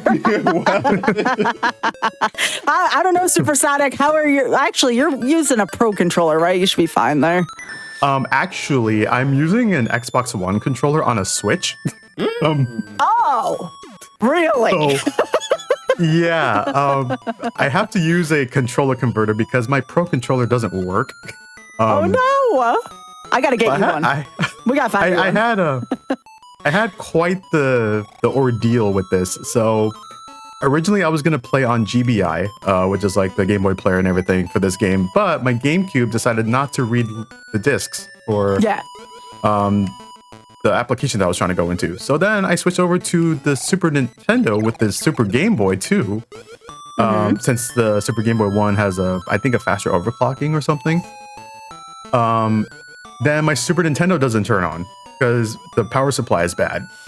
So then I'm like, okay, well, I don't know what else I can do to play Super Mario Land 2. And then my friend's like, it's on NSO. I'm like, I could probably play that on the Switch. I just had a thought that's going to give me a lot of thoughts for a little while. Why does Mario need a spacesuit here but not in Galaxy? You know, You know what I'm saying? Like, what's going on with that? That is a very good point. Because I don't know how space works. I mean, we got the Star Song coming up here. I gotta turn it up. Let's see your dance emotes, chat. I want to see some Star Song hype. And no, please do the PG version. There's the not PG version. We're all gonna think the PG version, okay? My This is Zoomer family is coming out friendly. again. We cannot say the other. This is the family-friendly version. It's the Hacking Star song. Oh. You can put a little asterisk even where the E is if you want to make it even more family-friendly. Yeah, as we can see here, this is an auto-scroller level. There's not much I can do here except for float. Oh, we're vibing. No, that's all you need to do, Supersonic. Just vibe. This is a vibe stage, you know? Gotta love it. It is a great song. I'll give it that. Actually, I was gonna mention when we finished the first boss fight, the intro song to the boss fight. It is actually the intro to my my channel trailer on Twitch, Yeah. and it's me actually mimicking that sound. That's so cool. Because I find it so funny of how it's sounding. So I'm always like imitating it. Even when I was a kid too, playing this game for the first time, and I heard that, I was like, that sounds so funny. If you ever want to relearn the Supersonic, please do. It would give me great joy to just vibe on the couch during this. Oh my gosh. You This is know, so good. I'm actually considering it because it's been, as I mentioned, 4 years since I played this game, and I don't remember anything. Like, I'm just kind of going. I fell into pits. We jumped into a snot bubble earlier to get to the space level. Yeah, which was actually pretty disturbing to me at first because, it's like a hippo statue, but the bubble's coming out of its nose. Yeah. And I'm like, why do you want to go into that? It's like unsanitary. I mean, it's just a rock. I hope. It is a rock, but you just kind of wonder, what is the snot bubble even made of? Ooh, yeah, that's true. That's true. Anyway, here we have Tatanga, who is a boss from the first game. Let me see if we can get this quick kill here. Why do these bosses look so cute in these games? They're so cute. Oh, look at There we go. this. Oh my God. Okay, so you want to know what that strat reminded me of? The Jafar fight from Aladdin's SNES. You kind of really? stay on. Well, yeah. So if you've ever seen a speed run of Aladdin for the SNES, and I did this once on accident when I had Aladdin in a shuffler, is you jump on, you hope that you get the right RNG for the one Jafar attack that sends you flying up, and then you just kind of bounce on his head. And that's what that reminded me of. It was just you did not get off that boss's head. So that was kind of cool. I like that. Oh, that's pretty neat. Yeah. And then another one I'd like to see run that I haven't seen run in a while. This is a mod. I still like Super Mario Brothers 3D Mix. I think that game is so sweet. That is a very good game, actually. Oh, sorry, not 3D. Sorry, it's just 3 Mix. But yeah, you know what I was talking about. Yeah. I knew what you meant. Yeah, I knew what you meant. Okay, so I actually wanted to have the fire flower in this level, but I don't think I'm going to get it here. So we're just going to go for the vegetable. Turn into a bunny rabbit. So that's the interesting thing about the bunny rabbit. You can actually hold the jump button and Mario will continuously jump while holding the A button. And then you can also like float just straight ahead as well. Like if you just continuously mash the jump button like I was there. Otherwise, like Mario would just kind of decrease a little bit in his altitude. So there will be instances where I will be mashing a ton just to kind of go straight ahead. But ultimately, I wanted to have the fire flower here because there is a secret exit in this level that will take you to like a secret level and then into the boss, like the boss stage. But we'll just have to like go the actual route here. Chat's talking about another classic GDQ run. You remember when they did the Mario 35 showcase? Oh yeah. Yeah, that was during one of the online GDQs. I remember that one well. Yeah, that was a good one. That's something that you can't exactly get back either, which is sad because I love that game.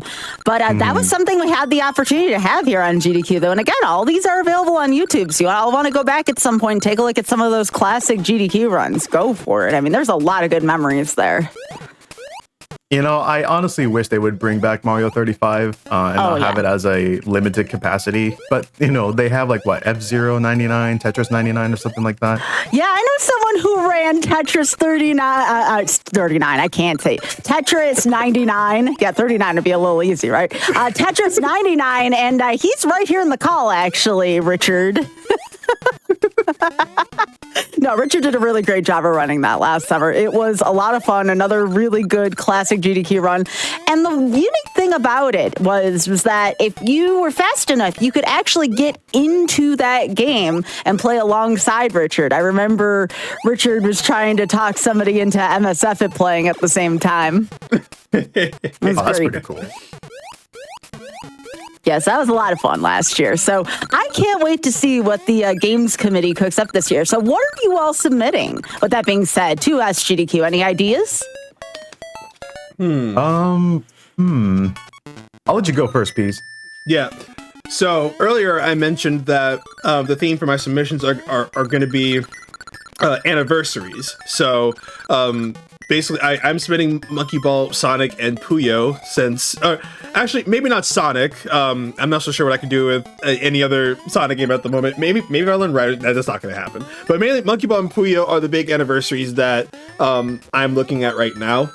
And so I do want to try and throw my hat in the ring for Battle Revolution for this time around, since I do have the new strats. I just want to, since Gen 4 technically turns 20 this year, and also Battle Revolution, the same game, turns 20 this year as well. So I think it'd be cool, to have one of the anniversaries, be highlighted, and maybe I'll pick up like a game that's outside of my pay grade. I don't know. We'll see. I like the way you put that. That was great. How about you, Supersonic? So Ed 601 is planning to come to SGDQ this year. Woo! And I'm trying to get him to submit Sonic 4 Episode 2 co-op with me. Okay. Sounds good. And That's if fire. I love Amber that and game. Argic, if Amber and Argic are willing to do a race with us, I mean, I know Argic has been saying like it's usually tough for him to come to GDQs, but if we can somehow manage to get him to come to GDQ, we could have a 2v2 race for that. That sounds so much fun. That's one of the choices. That'd be so Yeah, awesome. and then others are like Sonic 3 and Knuckles, which is my favorite Sonic game of all time. Yes. I've been wanting to play that for a while. I have done it for GDQX before, but I haven't ran it in a mainline GDQ stage yet, so I would love to run that there.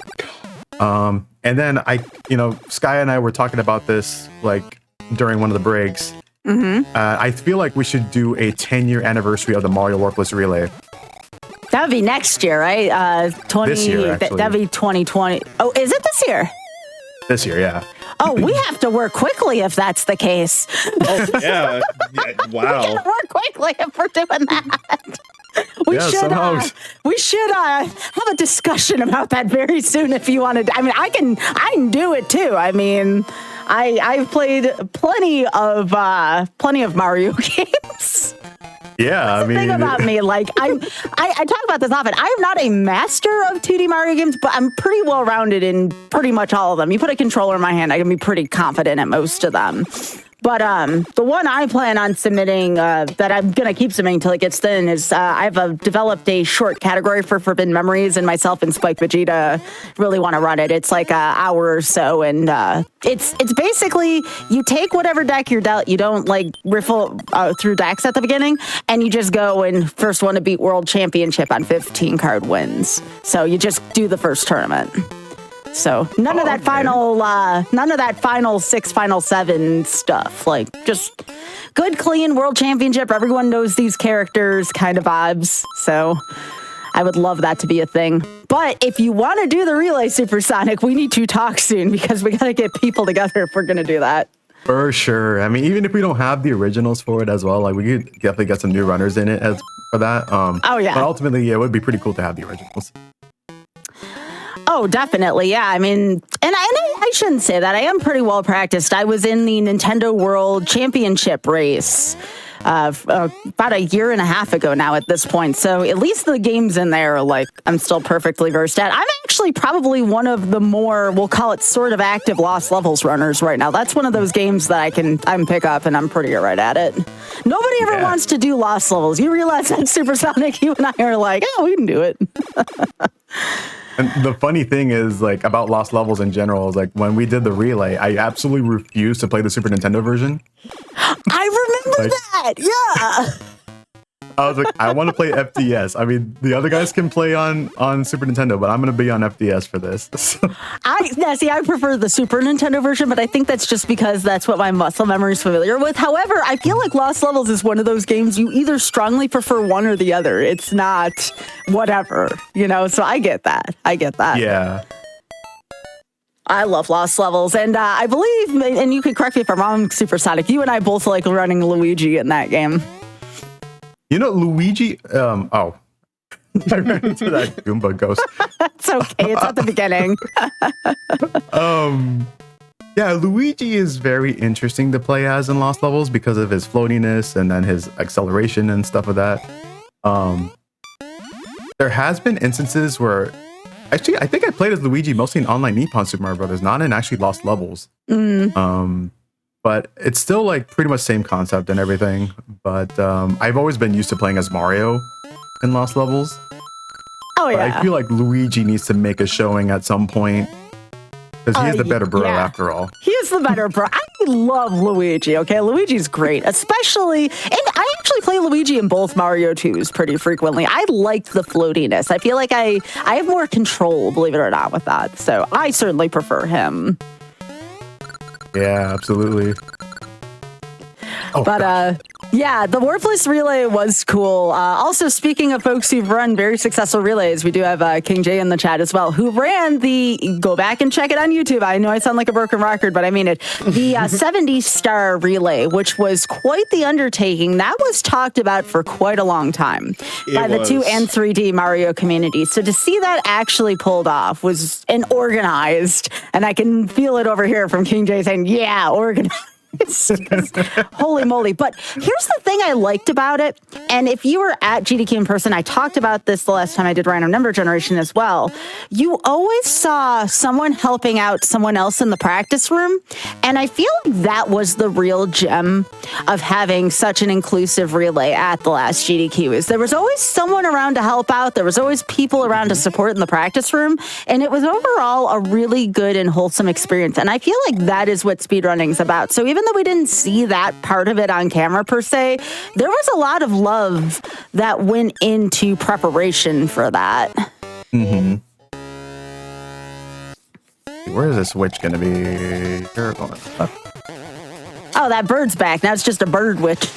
A bird witch, yeah.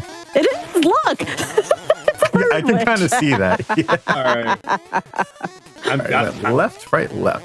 I'm going to make a very unfortunate confession. I have never played this game before. My 2D Mario is very not well-rounded at all. I think the only 2D Mario that I think I've only played the original and Mario World. That's it. And all the I know of the others existing, but I've never seen any of this. And the moment I saw that boss, I was like, there's no way they put it in this game. Wow. Hey, as I was saying before, though, to do commentary or have fun on my show, you don't have to be a master at the game. Actually, we recommend, if you're on Mercy Kill, for that matter, that you're rusty. Otherwise, that's no fun. We don't want people getting PBs every week. Anyways. Sorry. See, I mean, this is perfect for me because I don't remember. I feel that. I feel that so much. It was a bird witch. See? I told you. It was the same as the bird from the beginning. Oh my goodness. Yeah, this has been fun. And again, I just want to thank both of you for being here tonight for Mercy Kill Resurrection. This has meant so much to me having y'all here. I hope you've had as much fun as I have had. Oh, of course. Oh, it's always great to be on any of your shows, Sky. Yeah, it was Peace first time being on any of my shows. So like I said, welcome Peace. Yeah. I almost landed on the spikes in a very unpleasant way. Thankfully, I didn't lose my power up there. Yeah, I would not hug that. No. By the way, we're getting close to the 15-minute mark here, Supersonic. 15 minutes.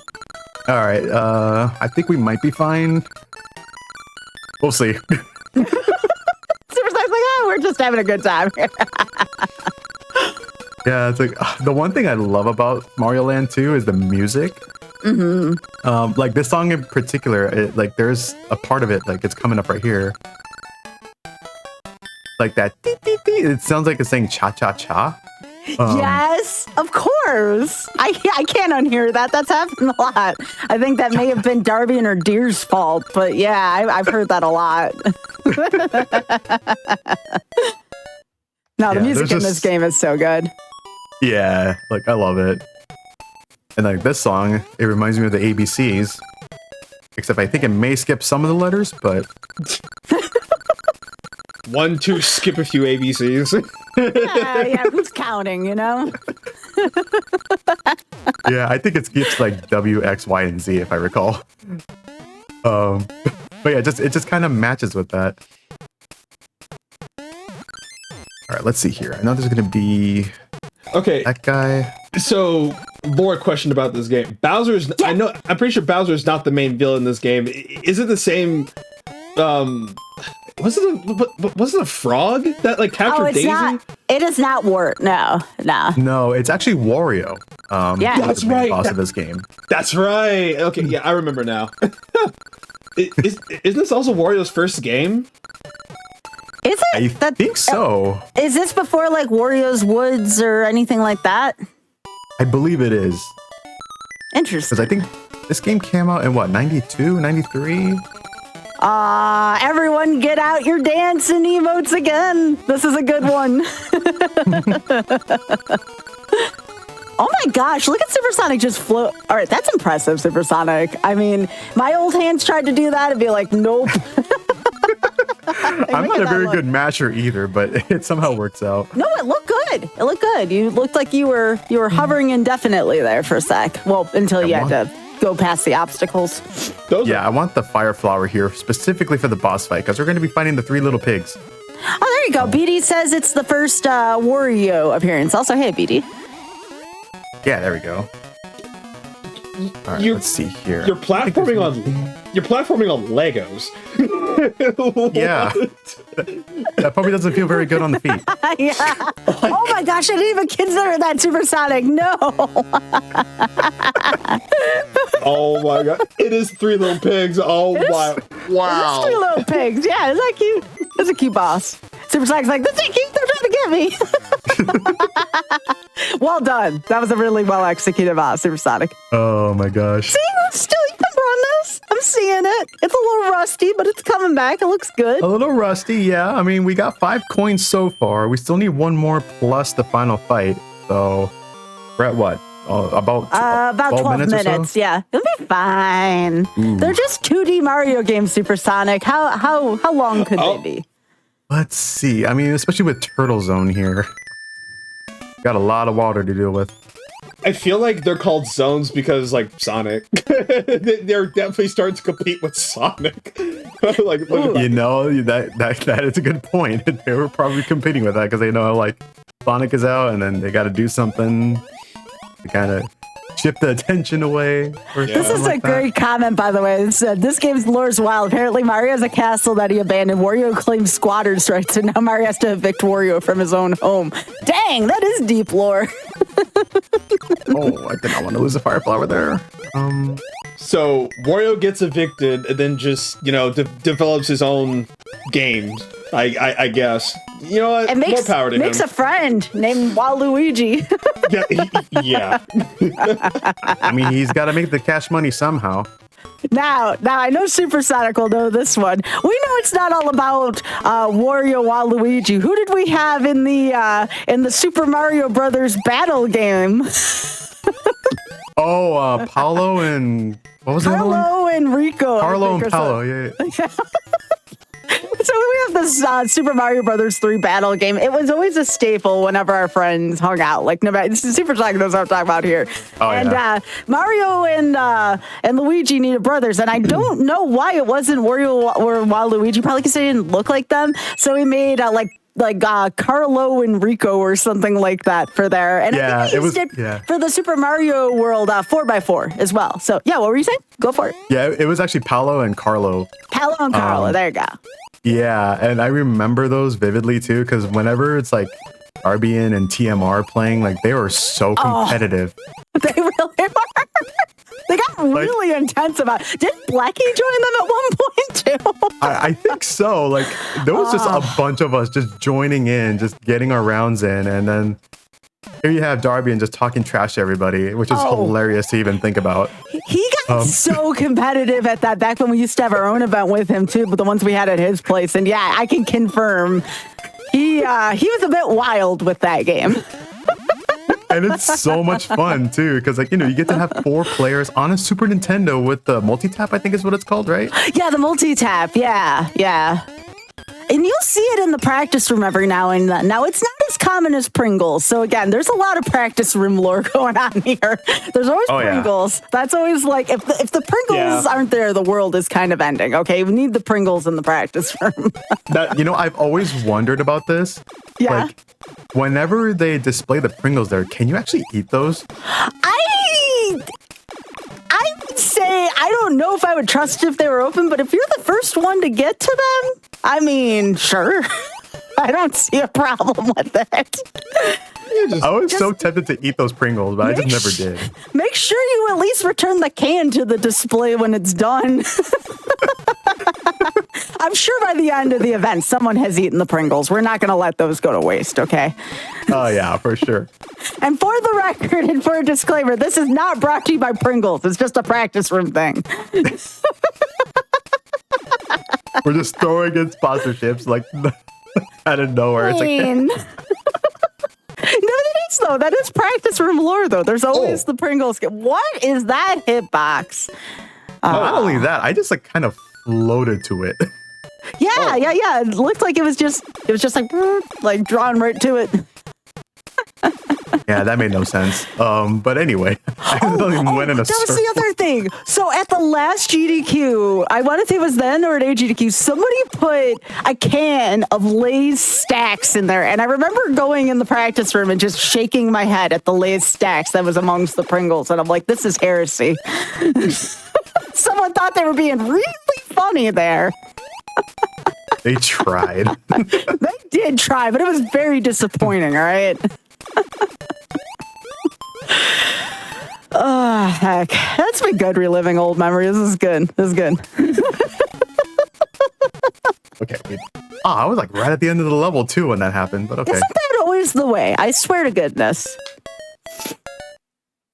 Oh, see, King John, I wasn't the only one who saw the Lay's stacks. Who put the Lay's stacks in there? Which one of you was it in chat?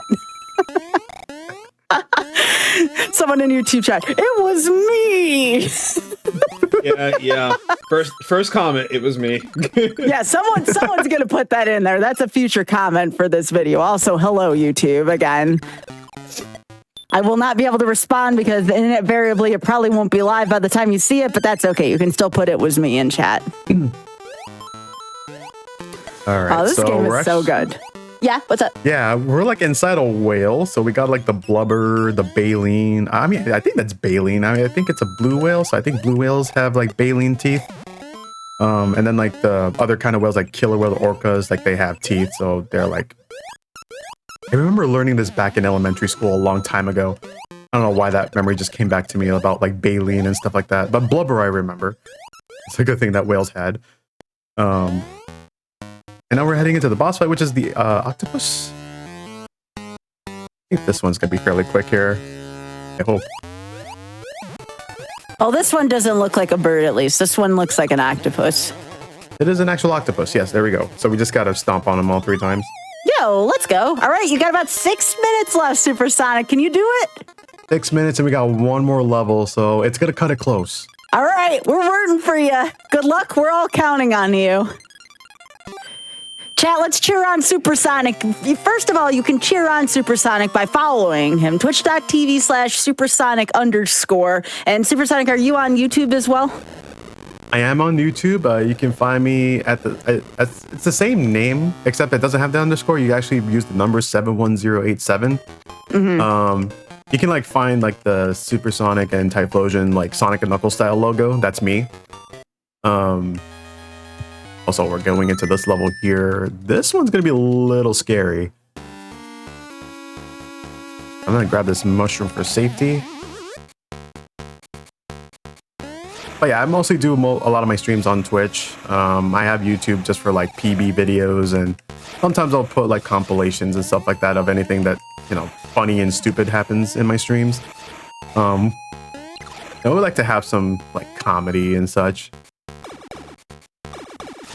Alright, so that guy's gonna shoot a fireball again. This level's a little scary, especially the boss fight when we're gonna be fighting Wario. But it's gonna be kind of pretty close on time. Yep, we'll be giving you your time to focus here. No worries. You got this. Oh, this part right here is a little tricky because when you're Big Mario, he tends to spin jump when you're like holding down. You gotta watch out for these giant hands here. As long as you don't push the button, like the giant hand will not pop out. Got these here. You can actually run across these. Except for that last one. Yeah, I was wondering about that. I'm like, wait a second, who put that extra pixel there? Wait, yeah, I forgot to jump on that one. checkpoints? There are no checkpoints in this one. Oh my. Yeah, so that was probably a big mistake that I made there, but Run! That's depth how you know it's the last level of the game. That, like, no checkpoints. You just gotta go. oh, This is a tough level. Dang. it is a tough level, and then like this physics too are kind of strange as well for this game. Since I'm more used to like the Mario 1 Lost Levels physics. This one's a little floaty. See what we can do here. Yep, just get as far as you can. This might be my first loss on Mercy Kill. I mean, it's a pretty rusty one. That's a pretty rusty game. Yeah. Like 4 years. It's a long time. I mean, it may seem like a short time, but for my brain, it's long. Oh, yeah. No, I understand. No, you're doing great. Even if you don't beat the site, that's all right. This is fantastic. This was exactly what I was expecting with this game, too, because, like, when I was touching up on it, I was like, you know what? I don't remember anything. This is going to be really rough.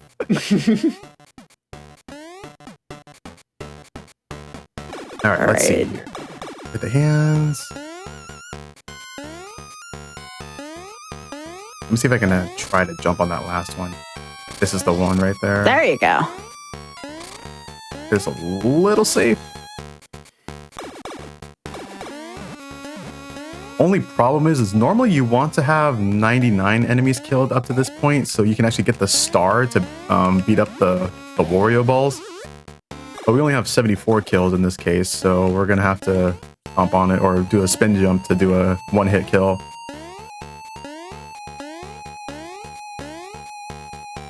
I never knew that. Yeah. Oh. Are those crushers or do they just spin? They are crushers, but they don't actually kill you. They just damage you. Gotcha. These warrior heads are very Oh, weird I pattern. see. I see now what you're talking about here. Yeah. Yeah, if it's one thing that I don't like about 2D games are just crushers. Just infested with crushers. That's a big reason why I don't run Sonic 3 because of Carnival Night existing and Marble Garden existing. All right, you got about a minute and a half here, Supersonic. All right.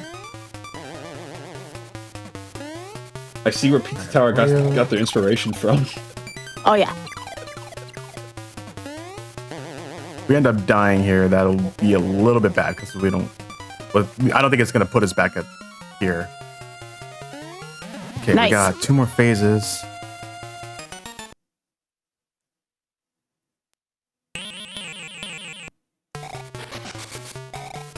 Need him to drop down. Yep, 1 minute.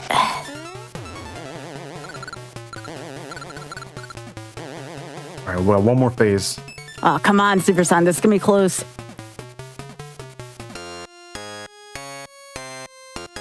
Time is gonna be when I get the last hit.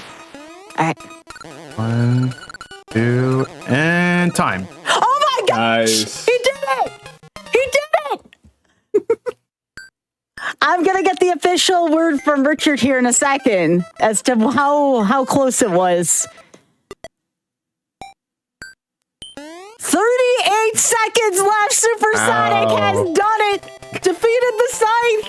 Wow. What a finish. I thought I was gonna lose that for sure. I didn't I didn't think I was like that close. You did it! Wow. Oh my gosh. Now you can see how much rust there is in this game. Like for me. That was so good, though. You didn't panic. You just kept going. I love that. Hey, to the audience, it didn't even look like rust to me. It looked like another day in the office. You were just chilling. Another day in the office, TM. Well, we need to make sure that we get the next show starting soon. But we have one more run here. One more run. We're going to take a really quick break, and we will be right back with Chip and Dale Rescue Rangers, done by Supersonic. We'll be right back with Mercy Kill. Welcome back to Mercy Kill. I'm back here with Supersonic MPs, and this is Chip and Dale Rescue Rangers. We're going to get started here because we have a lot more GDQ programming going on tonight here on Games Done Quick. Are you ready to go, Supersonic? Yes, I am ready to go. However, I need to let the demo play once. Okay. Just to get the RNG set for the boss fights here. Sure. And sure. I'll give you a countdown of when we're going. Okay. All right, so demo's playing now. So 3, 2, 1, go. All right, good luck and have fun. So we were talking about this during the break. I would like to have some shout outs for y'all. So if there's someone you want to shout out, community, your streams, etc., please let us know. And we would love to be able to let folks know where to find you. You know, it's never a supersonic run unless you die at the very first level of a run. So, but anyways, you can find me at twitch.tv/supersonic_. As far as like shout outs go, like huge shout outs to like the Mario community, the Sonic community, like everybody in between, for all the games that I played. Even you, Sky, like my Mario sister, like Aww, like we go way that. back. We do. And it's, you know, it's always a pleasure being a part of your shows. Oh, thank you. Yeah, I think that's all I got. All right. How about you, Peas? Well, firstly, shout outs to the Black and Flash community. Literally go check out the GDQ run, the GDQ channel for every single run that happened. Shout outs to the Pokemon streaming community. Shout outs to my community. I guess Sonic and Puyo, Monkey Ball, every single one of them, because that's all I do there as well. And you can find me at twitch.tv/peacesmb. I'm slowly getting back into streaming. I've been doing a lot of runs, so. But again, it's nice to be on shows like this and, you know, provide not only great entertainment, but also just demonstrate what I love doing. So thank you for having me, Sky. Oh, of course, of course. And to remind you all, too, we do have an event coming up soon that I want to make sure y'all know about. GDQ will be at PAX East March 26th through 29th. If you're interested in showcasing a run on the speedrun stage, visit gdq.gg/submit by February 19th, coming up soon, and submit your run. Selected runners will receive an event badge. So, yeah, if that's something you've been thinking about, go for it. Have any of y'all ever done the PAX events at all? I've done PAX West, I believe 2024. That sounds about right. Yeah, I thought I remember you being there. I've done GDQX, but not PAX. So Gotcha. So you did the TwitchCon variant. Yes, yes. This will be interesting. I'll see. Well, I'm gonna throw my hat in the ring and hopefully, you know, see which game is picked. Of course. And I do want to do a quick shout out myself also, just because, you know, great community first off, but a very successful weekend last weekend to the Black and a Flash community. Congratulations, y'all, again, for raising over $50,000, I believe. I think 53,000 if Richard said something to race forward. So thank you so much again to the Black and a Flash community. Thanks to everyone involved, working behind the scenes, working hard. Just what a great event. Thank you so much. Yeah, absolutely. Oh, jeez. So, Supersonic, you said this was another 4-year one. So what inspired you to run both this and Super Mario Land? I didn't ask you that during the last run, so I'll make sure we get that in. So I was trying to look for something that I haven't ran in a long time that would be good for the show. And it turns out the games that I picked are definitely perfect for the show because I am very rusty at it. And like, you know, I was also trying to look for something that isn't like, you know, too recent as well. Because I have done like a lot of runs that were fairly recent. So I was like, you know what? Let's find something that is like more than 4 years. And then that's when Mario Land 2 and Chip and Dale came about. 2 games that I haven't ran in a long time. And it's like, I'm still trying to remember like what I'm supposed to do for a lot of these strats as well. And I was like, you know what? This will probably be like very disastrous. You know, it'll be perfect for Mercy Kill. I forgot how cute this game is. This game is super cute looking. It's a really good game. I love the aesthetics of like licensed games on older consoles like that. I didn't even know that Capcom developed this game. Oh yeah, not all licensed games were we'll call it challenging. There, yeah, that's true. After watching some console challenge stuff like Spike Vegeta SNES Mania, there are some definite interesting licensed games on some of these older consoles for sure. But anyone that Capcom has made has historically been quite good. Yeah. I can feel the Mega Man vibes in this just ever so slightly. Yeah, Capcom, I think Capcom and Disney had like a partnership when they were working on the games. So yeah, that'll do it. Oh, I would highly recommend if none of y'all have played it, and I still need to play it too. DuckTales is one of my favorites just from watching it and looking at it. We've actually had some DuckTales runs too, both new and old. On the Fatale stage, actually, we've seen some DuckTales there, which has been pretty sweet.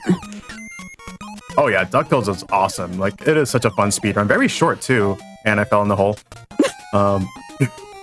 You know, I wasn't going to say anything earlier, but I do find it kind of charming when you fall in a hole. You're just like, oh yeah, there I go. It's a very old school speedrunner vibe that you got there. The holes are just like, you're not immune to them. Yeah, but like some people like just don't talk about it or something. Supersonic's like, yep, fell in the hole. I love that though. Again, that's charming, very charming. Oh my goodness. That's like the happy little accident spiel of speedrun. Yeah, just fell in the hole, you know, no big deal. Yeah, exactly. And this is a tough run too. Oh, yeah. Even though it's very short, but it is really hard. I think the only active Chip and Dale runner that I know of, at least personally, I think General Andrews is still running this game every now and then. Yeah, General Andrews runs it. I believe Tecate runs it as well. Okay, yep, that makes like sense. One of the top runners of this game. He was actually the main inspiration for this. Actually, he's like one of my best friends on Twitch, and he ran this game a lot. And I was like, hey, you know what? I want to run this too. So shout out to my boy Tecate. Oh, heck yeah. All right, so we got through some of the levels here. Going to Zone F, which is a terrible level in general. You're right, this does have a Mega Man vibe to it. I never noticed it till now, but you're absolutely correct. Good music, too. Oh, the music is amazing for this game. Ow. Luckily, there was an acorn there to pick up. What is it with NES games and evil-looking birds? You know, maybe that's the common thread between these two games, Supersonic. There were some bad-looking birds. I shouldn't say that. Duffles is in chat. Duffles loves birds. Also, hey, Duffles. Bird. Yeah. I'm telling you, that's the old saying here, especially in older school games. Birds are jerks. They are. Birds, bats, anything with wings. Heck, I was Supersonic. I was actually playing one of your old speed games lately, Streets of Rage 2. I've really been enjoying that game thoroughly lately.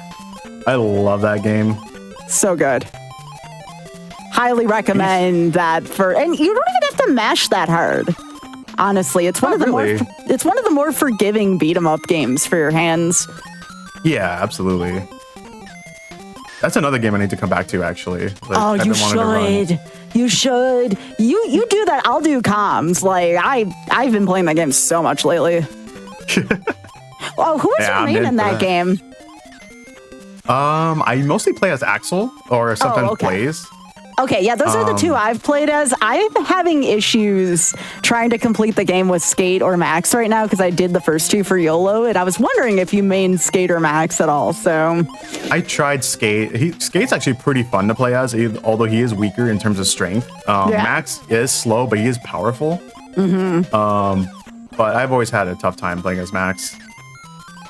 oh yeah, no, I can't say I blame you. It just, like you said, it's just very slow. You have to basically butt scoot your way around that game. A co-op run. Oh, that's something we could do in the practice run. I didn't think about that. I'm down.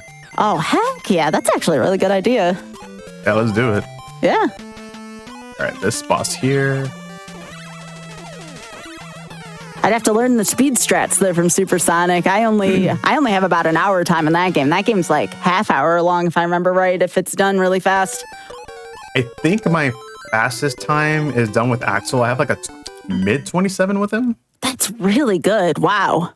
Yeah. And then like with Blades, I have like a 28. Skate, I think I have a 27 with him too. And then Max is like a 30 something.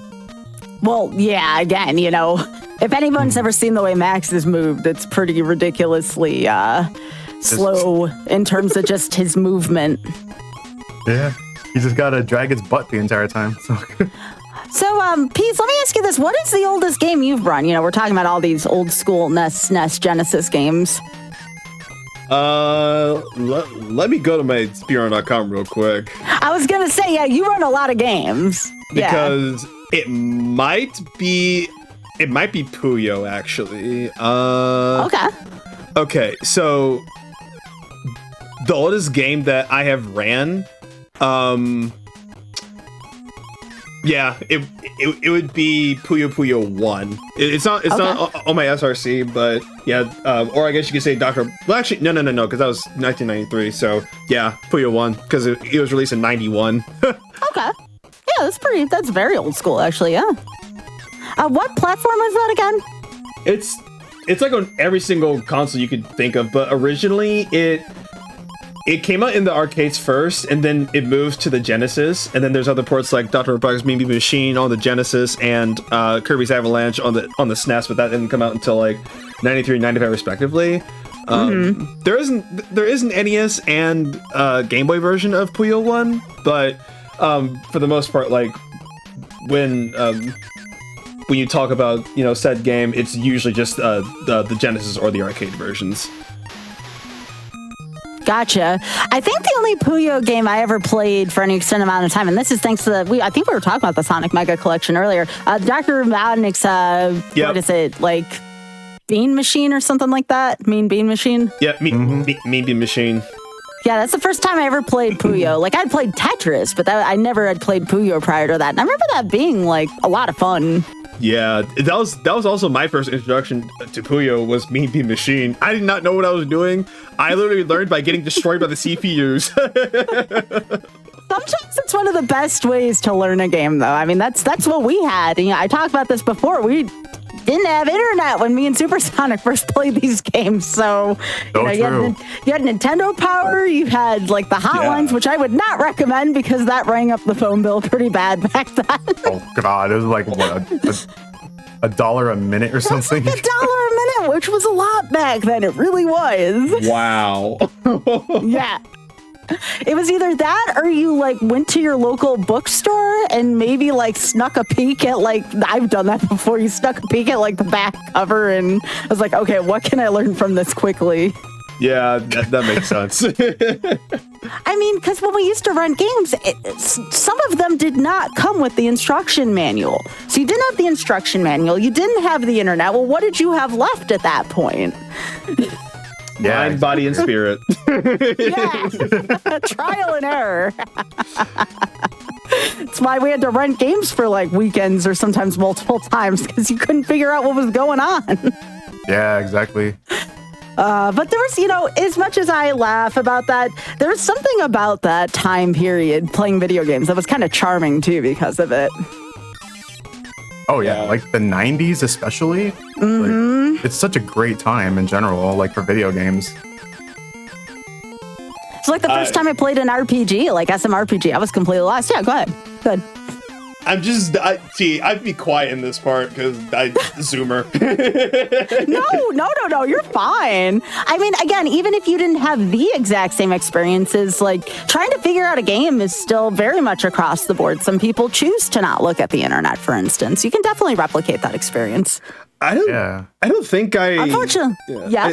I don't think I used like guides or anything until like when I was 8. So like that was when like YouTube was 3 years like into its making. So I like when I found YouTube for like the first time as a kid, I was like, oh, so that's how like you're supposed to do this. So or of course I had friends like to help and whatnot, but like if you didn't have access to the internet, again, trial and error.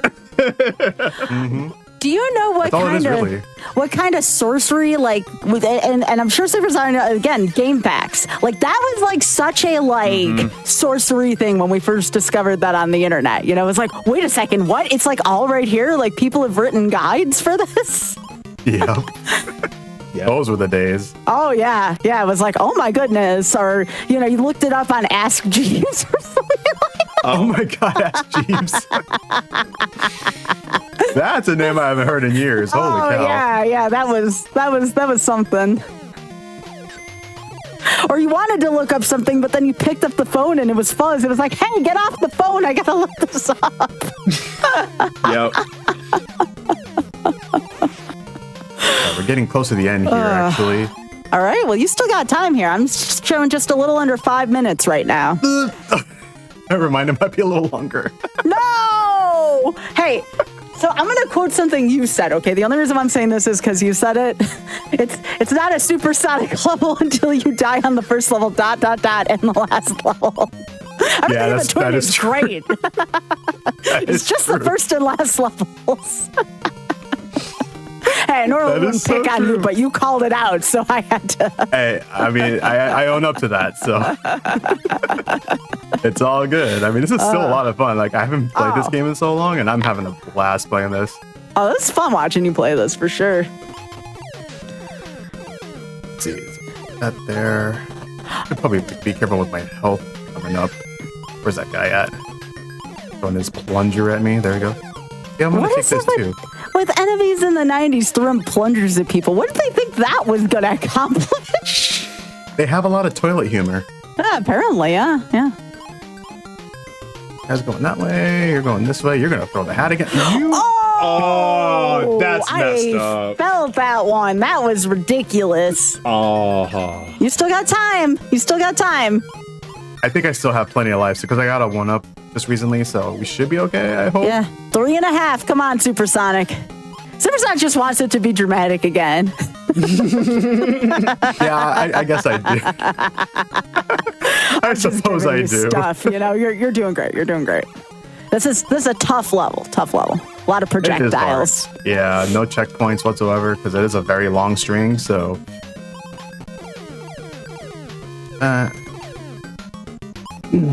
I do want to remind you after this, though, just because we are going to go to the other show rather quickly, we do have more GDQ content after this, so make sure you stay tuned after this run. Absolutely. We have Express check out Lane. Asuka's show. Yeah, I was going to say, we have Express Lane with Asuka coming up. All right, time is going to be when I beat this guy or just die. I mean... Again, you said it. 2.5. Come on, Supersonic. Oh, do I have any lives left? I do. Okay. All right. Okay, Fat Cat is a fat. I hate this attacking animation so much. Okay, there we go. That's time. Okay, GG. Hey, couple minutes left. Let's go, Supersonic. Oh my God. Like I said, you just like to cut it close. That's okay. I respect it. Goodness gracious. Like that last bit of the stage there, it was just like, it just didn't want to let me have it. But that's the luck of the draw. We somehow get through it. Well, I just, again, before we leave Mercy Kill, Resurrected, I just want to thank you both again for being here. Very much appreciate it. And